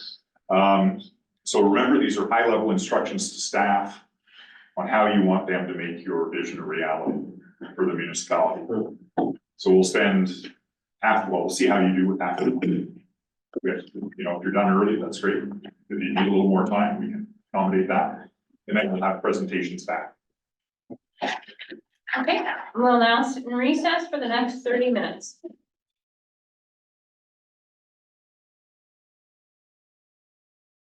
And so welcome back from our latest recess. You may proceed, gentlemen. Thank you. Okay, so let's take this up. And I think that your group 2 has put theirs up. Can we get you to present? We haven't put ours up. No, that was That was just the one that we did before. Oh, it's one Yeah. before. I'm sorry. Okay, anyway. Yes. We can go ahead. Can we get you to present? Let's see, good, you gotta go first.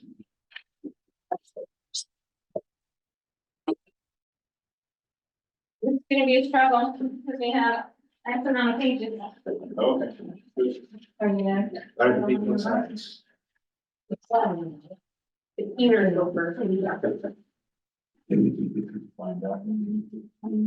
Oh, we're missing one in the middle.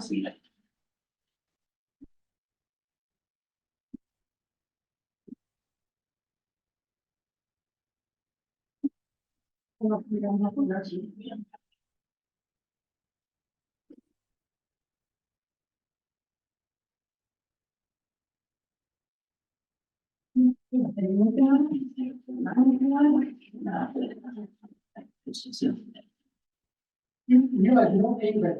we go. Stanley and I were organized, we're a good team. So welcome to our TED Talk. So, we did them in the 4 baskets. So our infrastructure, we have, 2 separate, items, the 10-year road reconstruction plan and the sidewalk audit. So our objectives would be for staff quarterly, reports, grant applications, RFPs, blah, blah, blah, whatever they so choose. Completed in a timely manner and evaluate required routes, ADOing, compliant, thank you, etc. Our second item is water sewage. Our strategic goals is update, upgrade, and develop. Our objectives, receive reports, prioritize projects, emergency planning, evaluating aqua partnerships.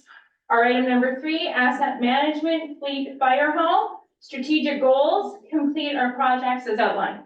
We already do have an asset management program. We already do have a 10-year fleet management document, and fire hall is well on its way. So our objectives, quarterly reports, report to councils on proposals, etc.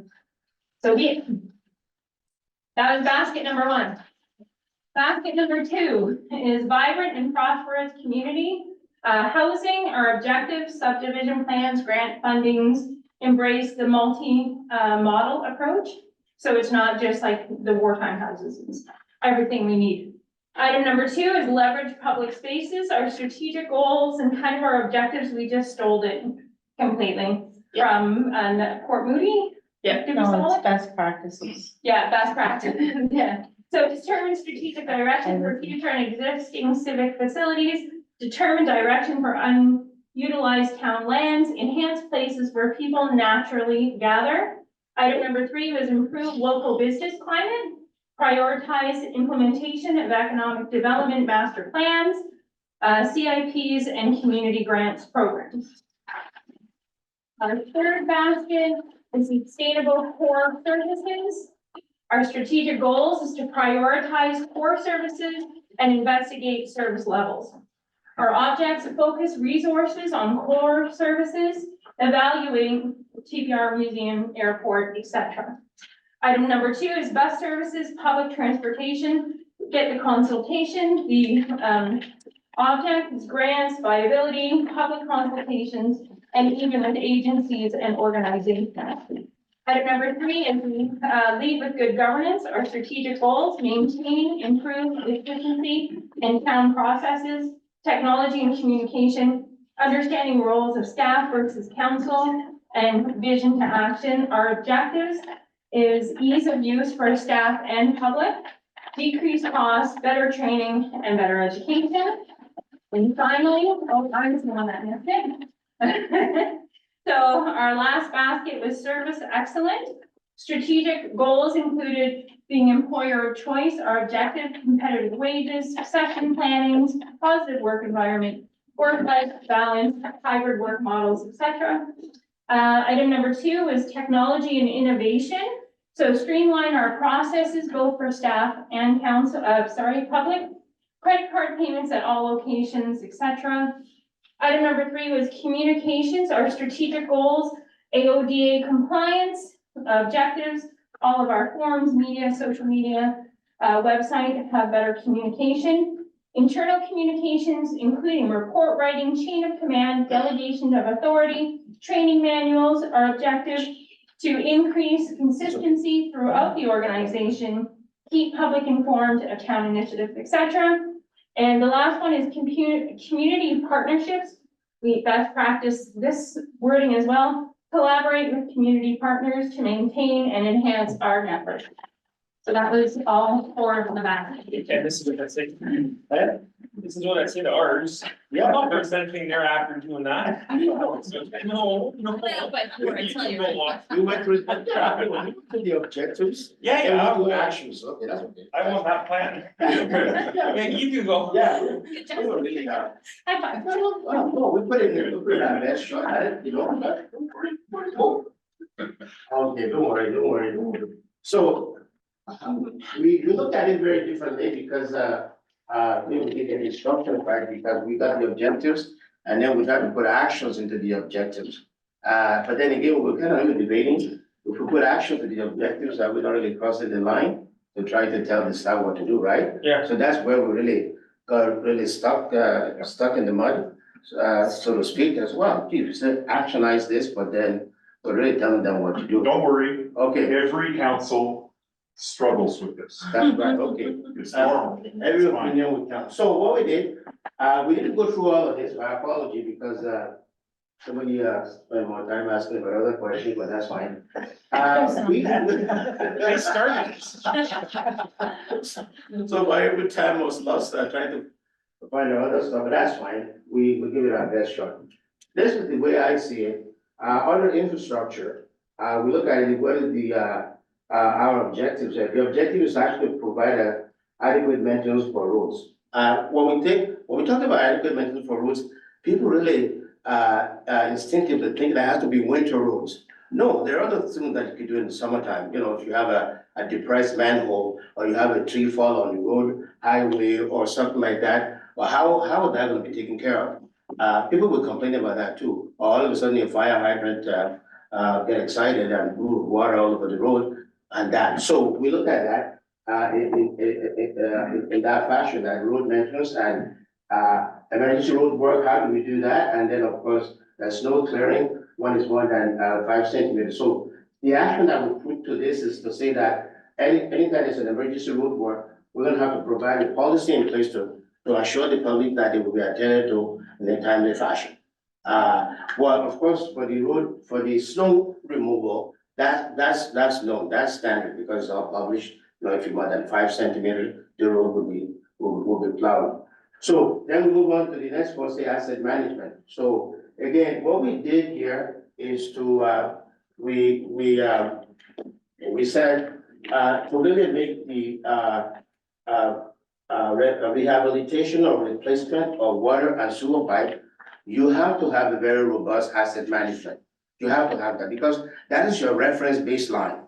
So you can't just say, well, I'm gonna go dig this road here and try to replace the pipe and the sewer because everybody's complaining about that road. No, you have to look at what do you have in your asset management that dictate that that road is 50-year-old, 60-year-old. What are the, I would call it in my lingo, engineering lingo, antecedent AMC, antecedent moisture content, or whatever happened before that. What are the history? You look at as a history behind that street. People are complaining, you can't flush the toilet, or we have so many problems, all of that. So, you begin to look at this. And that might even be on top of your priority list. That pipe might not be that old, might just be that it was poor construction and people are having problems and there's a need to replace that. So your asset management will go into what needed to be done. So we have to have a robust asset management, and then from there, we can decide to go about to seek adequate funding for rehabilitation or replacement of the sewer, and of course,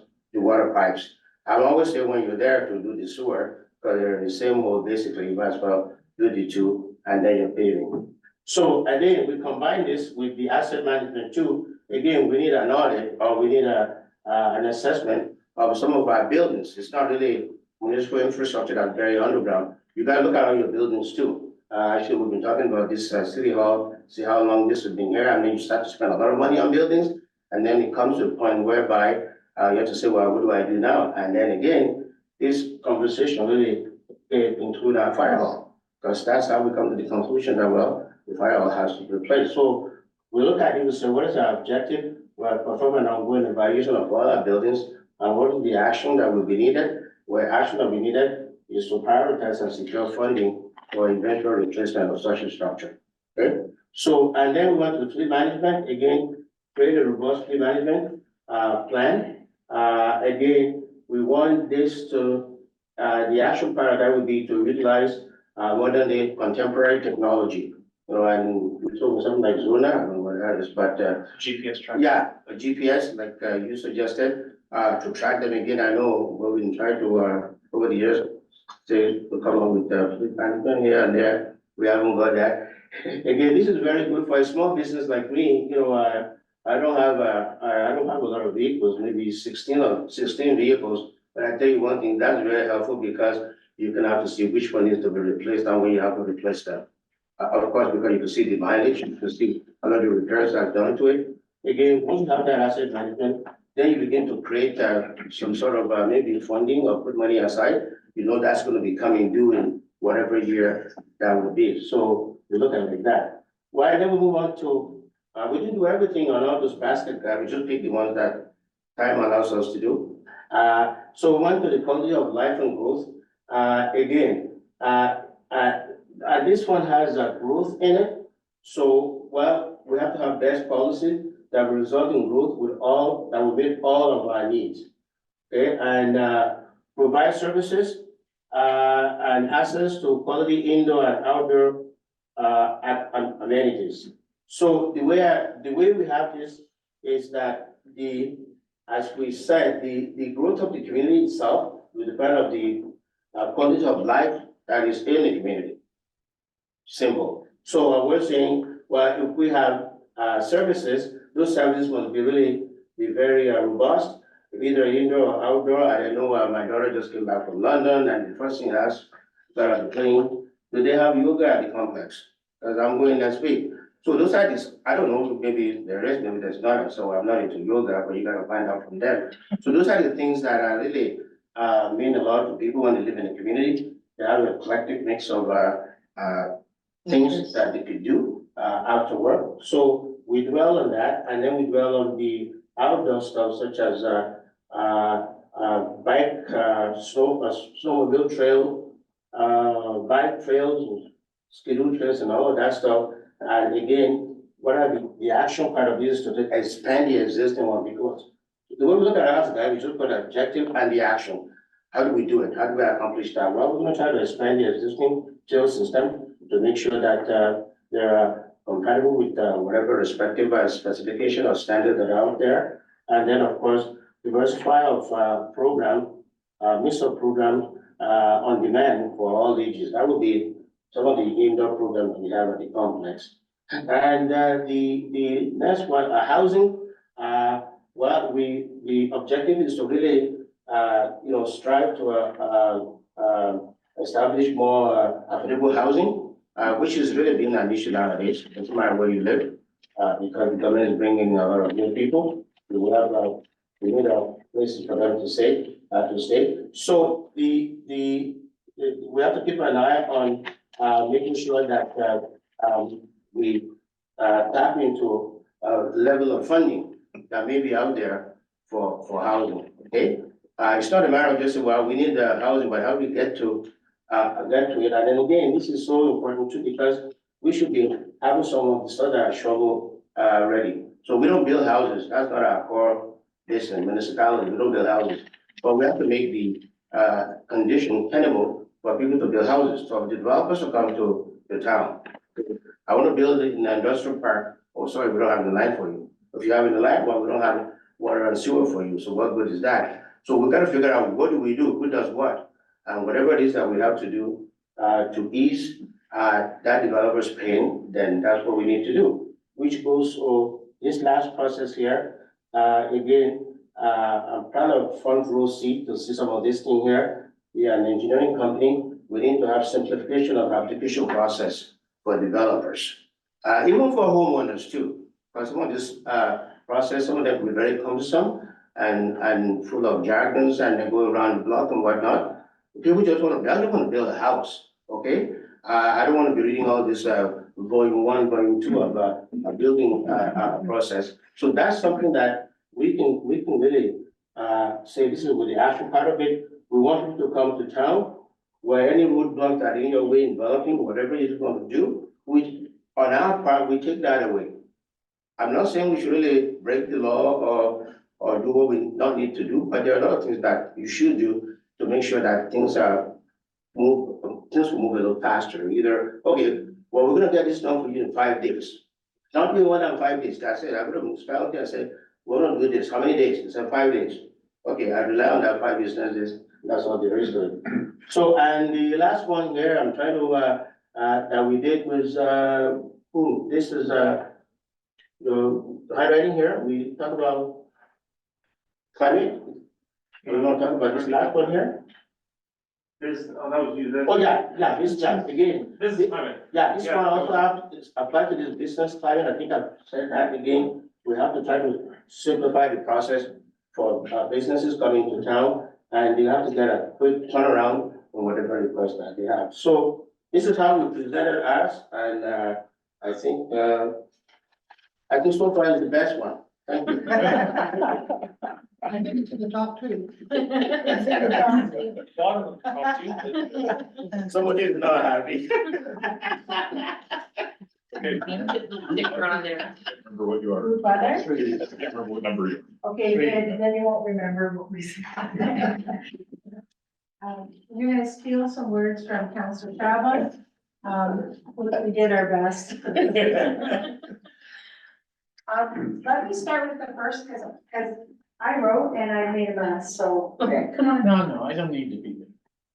Okay, so under infrastructure, roads and sidewalks, so create a prioritized inventory of what needs to be done, prioritized. And then plan what needs to be done after that, then do it. That's roads and sidewalks.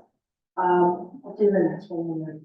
Water and sewer, basically same idea, create prioritized inventory of what needs to be done and then the plan to do it.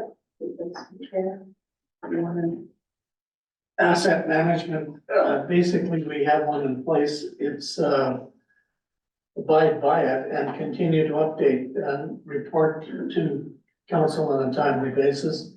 The fire hall, we're waiting for the RFP report, to decide where, when, and the model.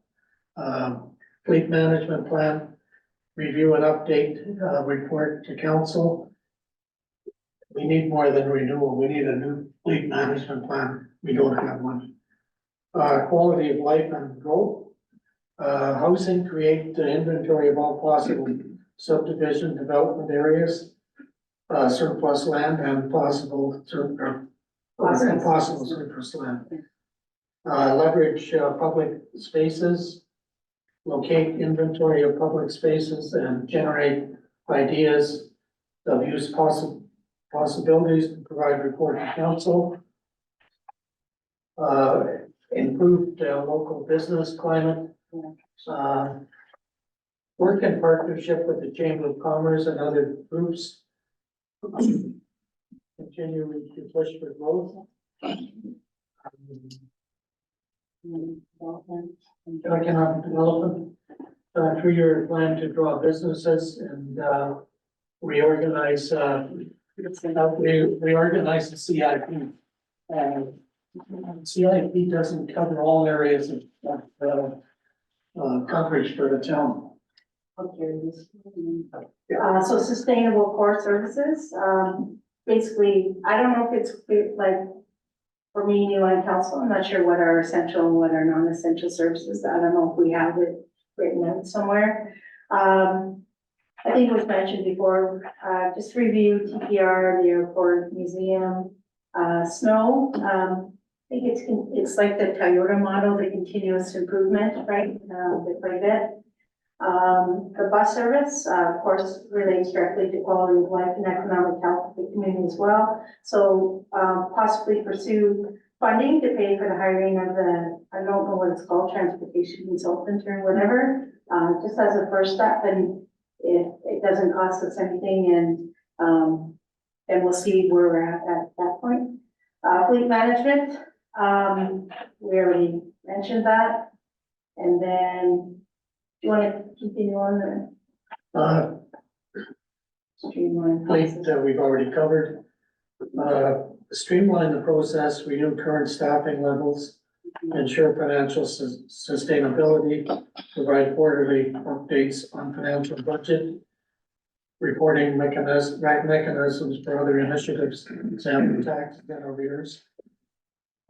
Employer of choice, Oh, so let me read, because I used Yeah. your hand, sorry. Basically, we know that for us, staff satisfaction, once the financial thing is set, giving more doesn't really increase the satisfaction. There's other factors involved, and so I know you've been working on that, Alan, since your time here. But yeah, so there's other things for employee satisfaction. And then service excellence, we didn't really. I was trying to keep them in check.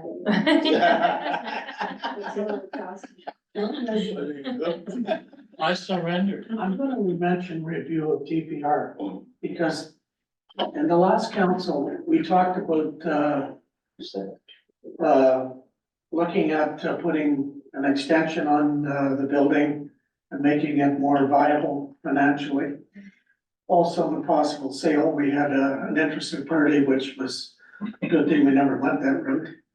But we looked at, if you look at TPR today, TPR announced they're gonna put up a 85 or 100 unit facility. You mean extended care? Extended Extended care. Extended care. Extended care. Why can't we send a delegation to Extended Care to purchase TPR and add on to the, maybe not a third floor, but out to the back? And it would be a whole lot cheaper for them. In the long run, we get rid of a white elephant in the sense, because it's costing us money. But I think it's something we have to pursue. I think we did I think we did a half-assed review of it before, but that's my opinion. That's all I have to say. Okay. Thank you. You're taking the next one. Thank you. You know, we made great progress today. We're not finished yet, but we made great progress. When we look at these strategic objectives and strategic actions, after today, Tim and I will work with staff to try to consolidate it down. Some of them are very similar. You may find we switch some from one pillar to another. I was thinking about the streamlining of the processes for building permits to build houses, and they're gonna streamline other things. We might put all of that under service excellence, just streamline the processes. And then it's not just limited to those two, it's all the processes. But we are often told in focus groups and in surveys, is that when I go to the municipality for approval to do something, I don't wanna hear why I can't do it, I wanna hear what do we need to do to get it accomplished. So, moving on, desired outcomes and targets. Spoiler alert, we're not gonna come to complete closure on this today. There was talk about key performance indicators, KPIs. It is not uncommon for the larger municipalities to set a budget of $500,000 or more to develop KPIs, which is probably not something which you have Lloyd's, he hasn't passed out yet, but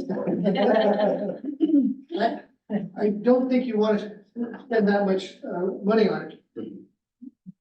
It is good to have, to know what your desired outcomes and your targets are, and to have some KPIs. We had some discussions with the town of Cobourg, because they wanted KPIs. And as the conversation progressed, they realized just how much work was going to be involved to do it. So they actually set it as a strategic action over the next 4 years to come up with a set of KPIs. I will say that the first time that I did this for a client, I was shocked at how labor intensive it was.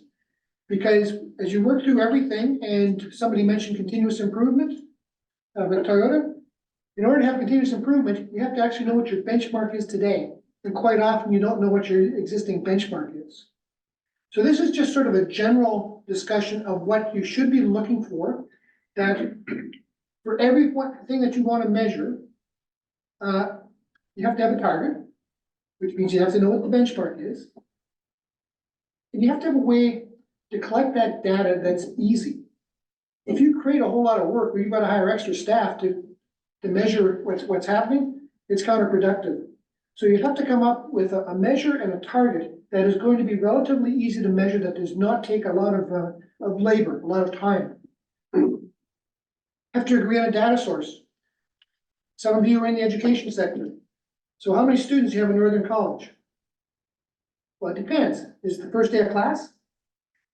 Is it what's the date in October? Snapshot. Reading week? No, we're funding is paid. Oh, There's a ministry snapshot. Yeah, there's a snapshot, yeah. But so, is it the number that graduate? It depends on which one of those dates you pick. You get a very different number. So you have to decide, okay, what's our data source? So we're gonna be consistent. You gotta pick the best one. How often are you gonna report on it? We have a census in Canada that we do every 5 years, a big one every 10 years. It is too cost prohibitive to try to do it more often. So do you want staff to report on some things annually, some things monthly, some things quarterly? You have to make up your mind, what does council need and what's realistic for staff to do? And finally, who's gonna own it? Who's gonna be responsible for collecting all of this data and reporting it? So for every KPI or outcome that you want, you have to go through all these questions. And we're not gonna, we said we're gonna adjourn by 4:30 today. We're not gonna get there. By 4:30, we might have finished, just joking. We wouldn't have finished by 4:30 or 5. We might be here sometime into February or March. And we like you, but we don't like you that much. Do you wanna go to the next slide, please? So this is meant to be done at a very, very high level. If you take a look at all the things that we talked about here and the first group that reported, we had already started some of this. But if you can just come up with, well, actually, I'm gonna ask, you think you can come up with something that's gonna be effective, or do you wanna leave this to Tim and I working with staff to come up with the desired outcomes? I prefer you to go to you guys. I was gonna suggest maybe we go around the table and just give one priority of what you would like to see measured. And that at least would give you guys a baseline of where council is at. That's why you're the mayor. So, Janice, do you wanna start? No, Okay, I don't want to start. okay. Perfect. I'm not sure exactly. What are you asking us to do? What do I want So- a KPI for? I was in the bathroom, so I. Oh, sorry. So on the board here, we have what was going to be a fulsome breakout session. Yeah. But, so this is outcome and measurements for strategic priorities. So looking at everything, what is like one thing you would want the data available for? Yeah, for your KPIs. Okay, well, Stacy and I listed pretty much for every subheading, what objectives and what we would want measured or the projects to be, so I'll just leave it with all of the things that we've listed on the list, so. We Okay. did our homework. Yes, we did. High five her. Okay. Counselor Shabbat. So what do you think? Well, I think we look at things that people can actually relate to right away without any level of complexity. And for me, I like to snow removal because I mean, we're in winter time. So again, that is, I don't know what under what category is under that one, the snow removal. But infrastructure will be a huge thing to say, well, we want measurable outcome because it's an ongoing process, you know, it's gonna take a while. Maybe we can, road maintenance for me, I think I would. Pick one. Oh, She said pick one. yeah, I'm gonna pick the road, snow removal. Okay, and so when you're thinking about KPI, what about snow removal would you want? Like, what about that specifically? Is it times gone out? Is it funds spent on, like, what would be in that KPI? What will be in that is the frequency of snow clearance, you know, actually, the frequency of it, based on what we've established at last meeting, 5 centimeters, so are we living up to that? Are we, are we doing what we're supposed to do with that thing? So I wanna see the frequency of that for a start anyways. Perfect. Counselor Owens? Just to complete that, it'd be more complaint driven, Yeah. or complaints going down, so Yeah, that's measurable. So we had X number of complaints the first snowfall. Yeah, Now where are we at with this new standard? yeah. Excellent. Okay. Counselor Dykens? you took mine. No, I think it has, I cheat before you, because I have nothing else to say. yeah, I think that has to be like a number of complaints, like that's a good indicator for us, but, what are the other ones, infrastructure quality? Yeah, you know what, I'd like to do housing and how many new housing, how many new houses do we have in that year? Interesting. Okay, just to make it more. I know this hasn't come up yet, but I'd like to see KPI on by law enforcement. Because, never mind, I just like to see that. Counselor Kylie? I'd like to see that we have our systems in place that we can measure the results of these activities. Right now, I don't think we have. So some programming, is required, I think, to get this on track, to get reports that make a lot of sense and not gibberish. Okay.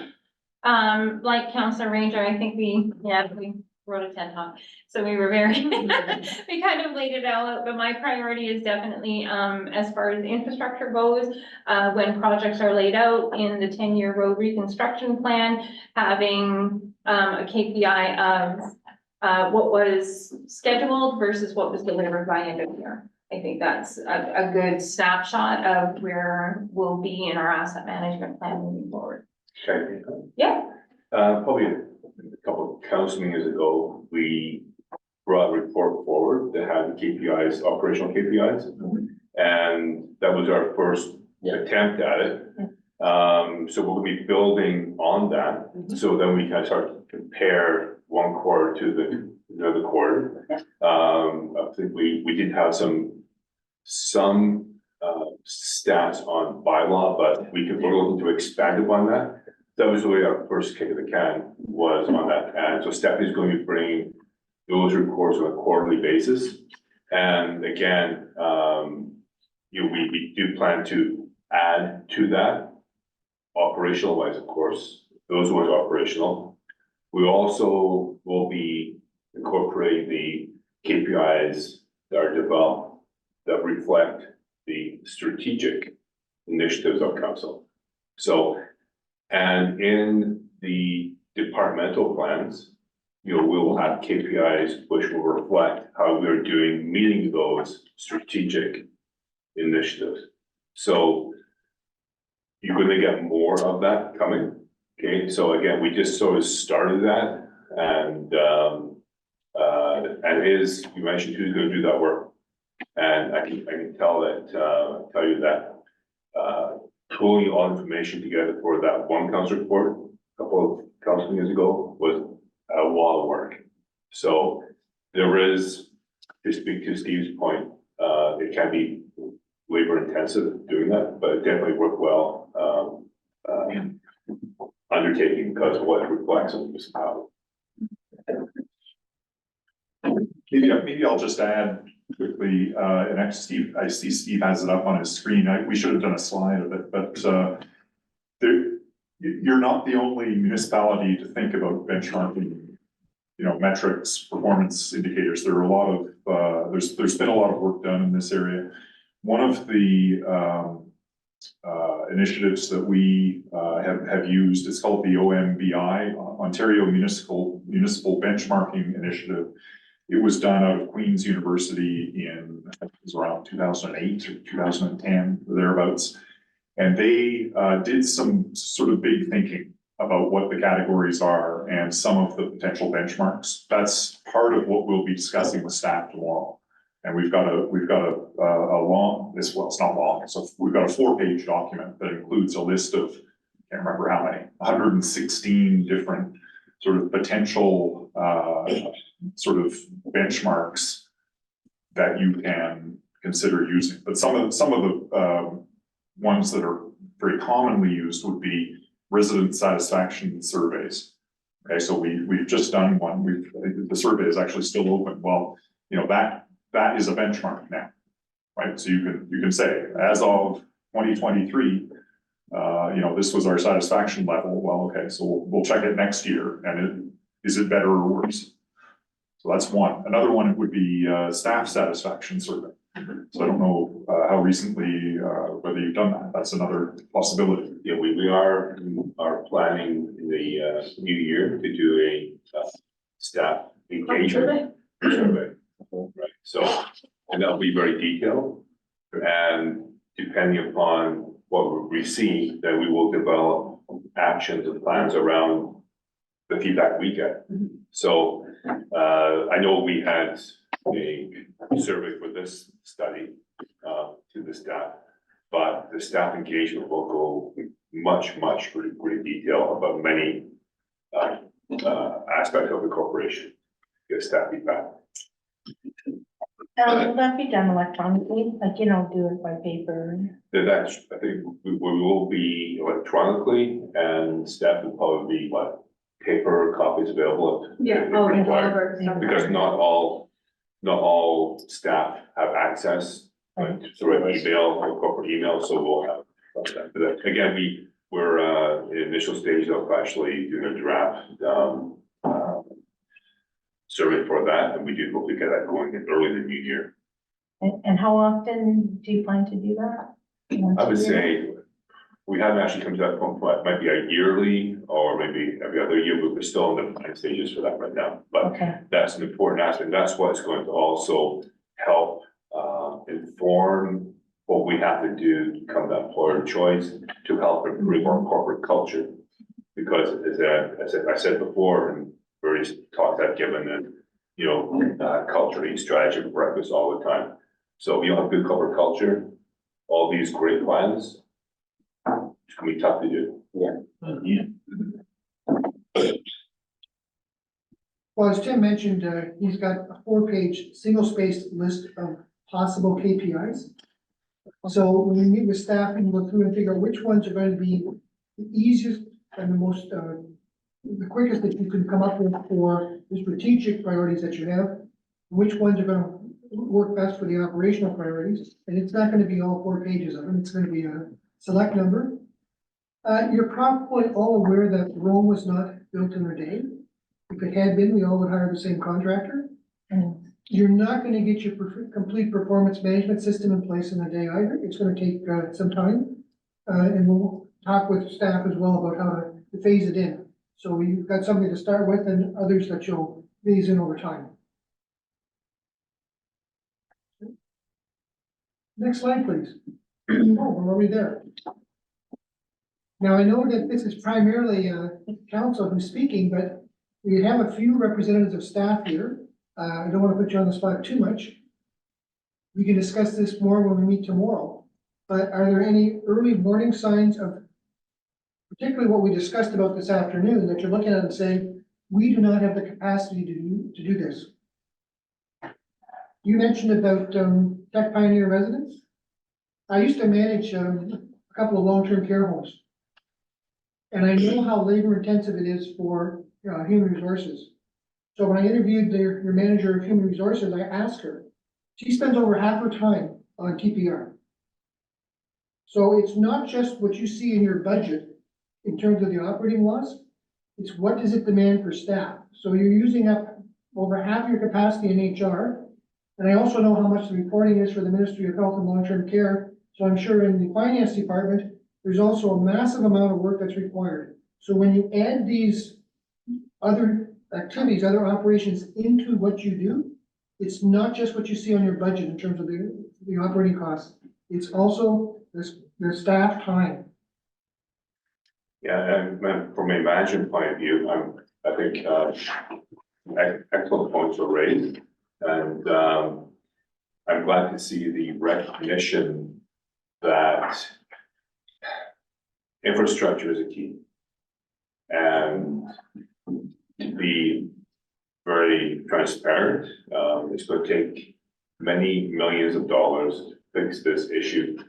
And we have to prioritize things. There's some things we have to do so other things can follow, you know, and which is being mentioned here today. So from that point of view, I'm glad that's recognized, that we do have to address these issues, but we've got other roads. We have to have our priorities straight, but there's only so much dollars to go around. So I'm glad to see that is being taken into account. The idea of human resources, I'm glad to see that is recognized from, you know, management point of view. You know, I deal with staff every day, we have 250 employees. So that's a huge asset to us, but also a huge management scenario. So I'm glad to see that's in there. Technology, different processes, I'm glad to see that highlighted. Again, there's only so much budget dollars go around. I think we just have to be kind of wary about that. But again, it's, and also the really prioritize what we want to do as a municipality, what services should we be involved in? You know, I think we can't be everything to everyone. So I'm glad to see that there's some talk about really looking at our core services should be and focusing on those. And if we can make some headway with those, you know, so I'm glad to see that too. Next slide, please. So tomorrow morning, we're meeting with the senior management team to flesh out some of the things we talked about today and decide on the next steps. A lot of it's going to be on the operational plans and the reports that should be coming to council. There is also a public meeting tomorrow, late afternoon, early evening. Any direction as to what you would like to have shared, what you would like not to have shared? Because we aren't finished anything yet. This is, you know, they say you don't want to see how sausage is being made. We're sort of halfway through the process.